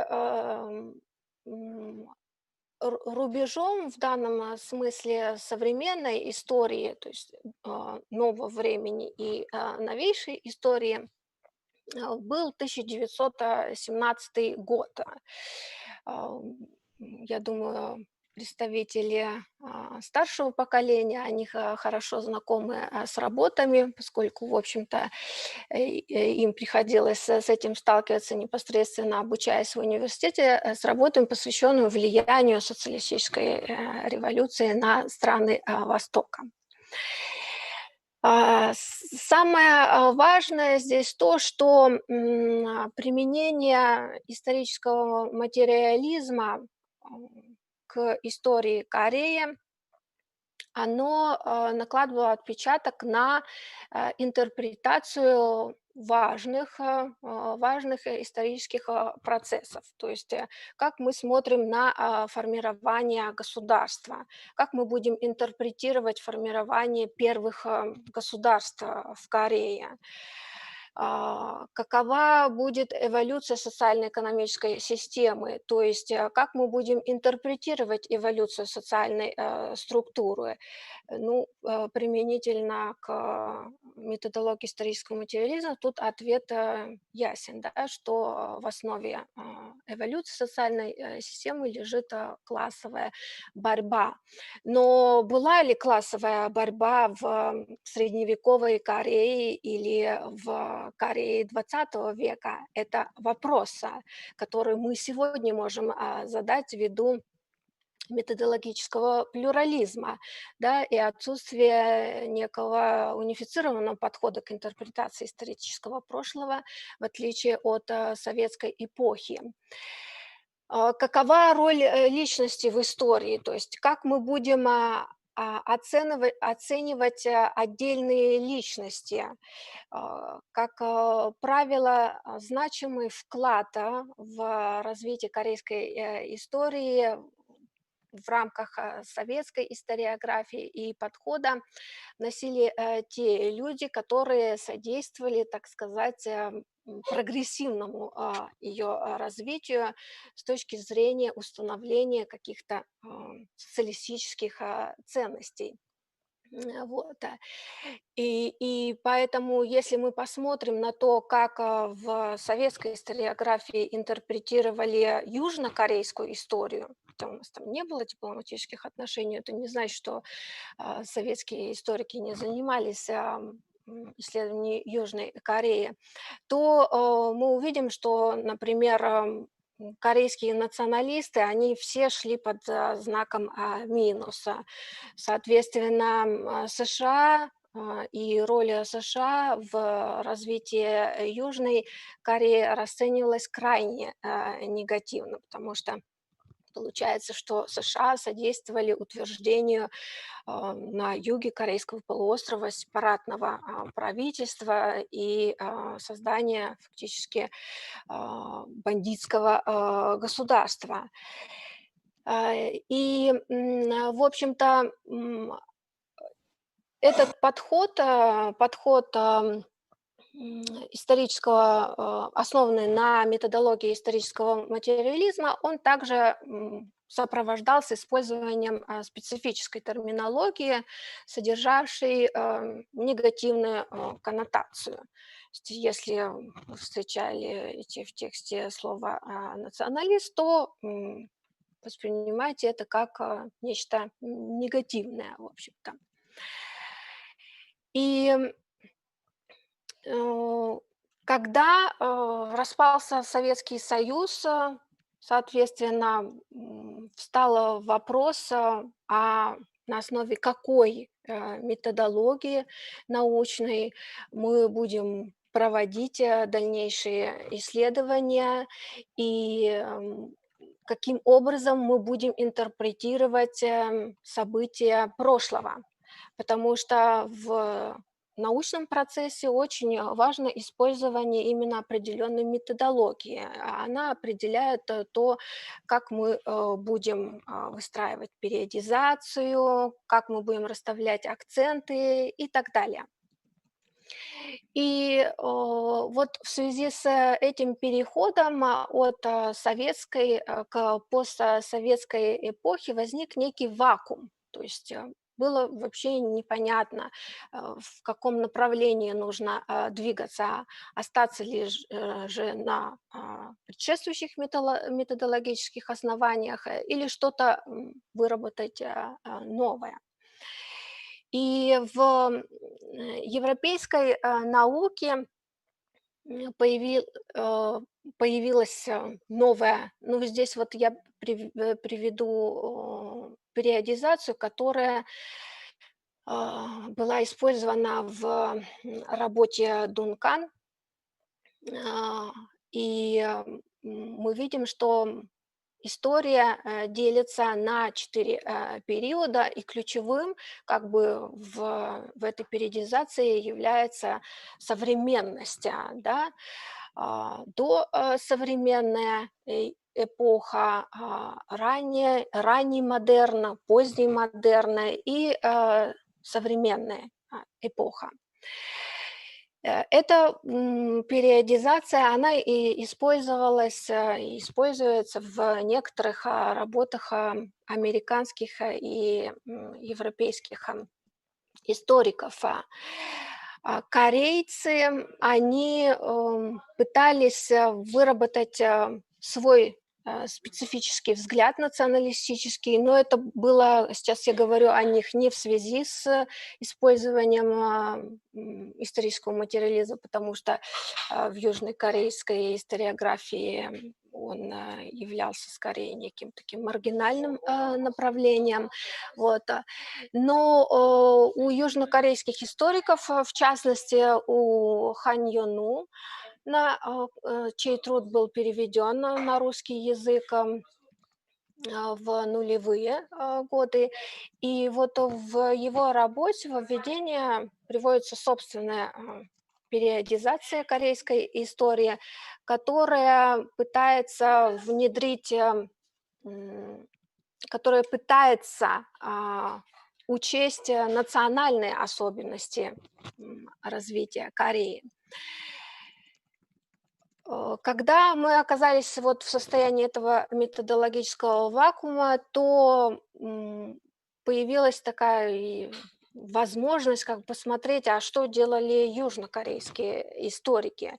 И фактически та периодизация, которую мы сегодня используем в преподавании истории, она взята из работы корейских историков. И здесь на слайде вы видите периодизацию корейской истории, применяемой в Южной Корее. И эту же периодизацию мы используем в преподавании истории для российских студентов. То есть для нас важным в исследовании корейской истории стали работы южнокорейских авторов. И честно скажу, что ни одна моя работа не написана без того, чтобы предварительно ознакомиться с южнокорейской историографией по тому или иному вопросу. Поэтому даже находясь здесь, мы все равно непосредственно смотрим на то, как пишут южнокорейские историки и что они говорят там на ту или иную тему. Вот на этом слайде вы видите периодизацию корейской истории в северокорейской историографии. Но поскольку северокорейская историография в целом, она осталась базируется на принципах исторического материализма с некоторыми такими искажениями, связанными с внедрением чучхейской идеологии и с культом личности Ким Ир Сена, то мы видим существенные отличия как с точки зрения периодизации, так и интерпретация. Особенно это касается событий 20 века, то есть новейшей истории. Если в южнокорейской историографии новейшая история начинается с 1945 года, то есть с освобождения Кореи от японского колониализма, то в северокорейской историографии ранее с основанием Ким Ир Сена Союза свержения империализма японского. Вот такие отличия. Но мы, когда преподаем корейскую историю, не пользуемся периодизацией северокорейской историографии. В общем-то, она для нас является скорее такой маргинальной.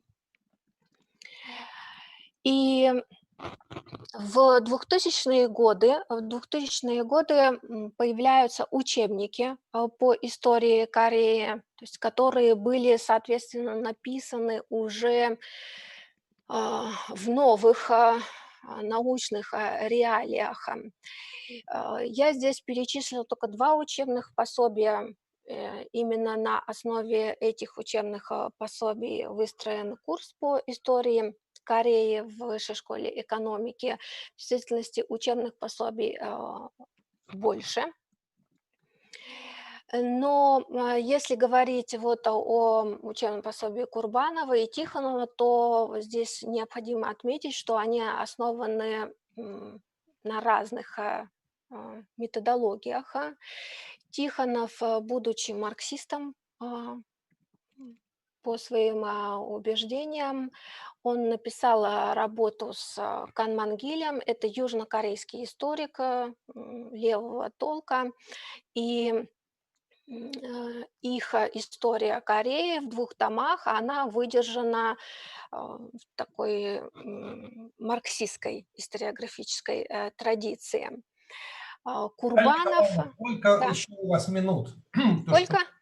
Сколько у вас? В принципе, 1-2 минуты уложитесь? Да, я заканчиваю, в принципе. Вот, курс по истории Кореи Курбанова, он не имеет как четко выраженной методологической основы, скорее что-то у него то, что касается древней истории, написано на основе исторического материализма, и применительно к уже современности, да, в таком свободном, я бы сказала, от методологии стиле. Насколько важна вообще методология в преподавании истории Кореи для студента-востоковеда? Учитывая собственный опыт, могу сказать, что современного студента-востоковеда меньше всего интересует вопрос методологии. И ему история интересна в той степени, в которой она помогает решать какие-то практические задачи. Обусловленные коммерциализацией знания. Соответственно, важно то знание, которое можно впоследствии монетизировать, да, что-то на нем заработать, выражаясь простым языком. Знания по истории Кореи достаточно сложно монетизировать. Поэтому у студентов достаточно низкая мотивация к изучению истории Кореи. Но повторюсь, что речь идет о студентах-востоковедов в общем. Да? Если бы у нас была очень жесткая такая специализация по направлениям, то есть человек знал, что он поступает на специализацию истории, и у него там будет много исторических дисциплин, то наверняка у него была бы более высокая мотивация, но ввиду того, что он поступает на специальность востоковедения, не имея четкого представления о том, что его там ждет, то в целом достаточно низкая мотивация к изучению истории Кореи. И при этом даже если вы как бы упрощаете процесс преподавания или его наоборот усложняете, все равно результат на выходе оставляет желать лучшего. Раньше, когда были государственные экзамены, мы могли по итогам обучения в бакалавриате проверить уровень подготовки студента, то есть насколько он владеет знаниями по истории Кореи. Сейчас у нас такой возможности нет, потому что есть только защита диплома. Но я вот хочу сказать, что если даже меняешь формат занятий, то есть, допустим, больше уделяешь вниманию изучению непосредственно документов, первоисточников, то потом ты встречаешь такие комментарии, а зачем нам это нужно делать?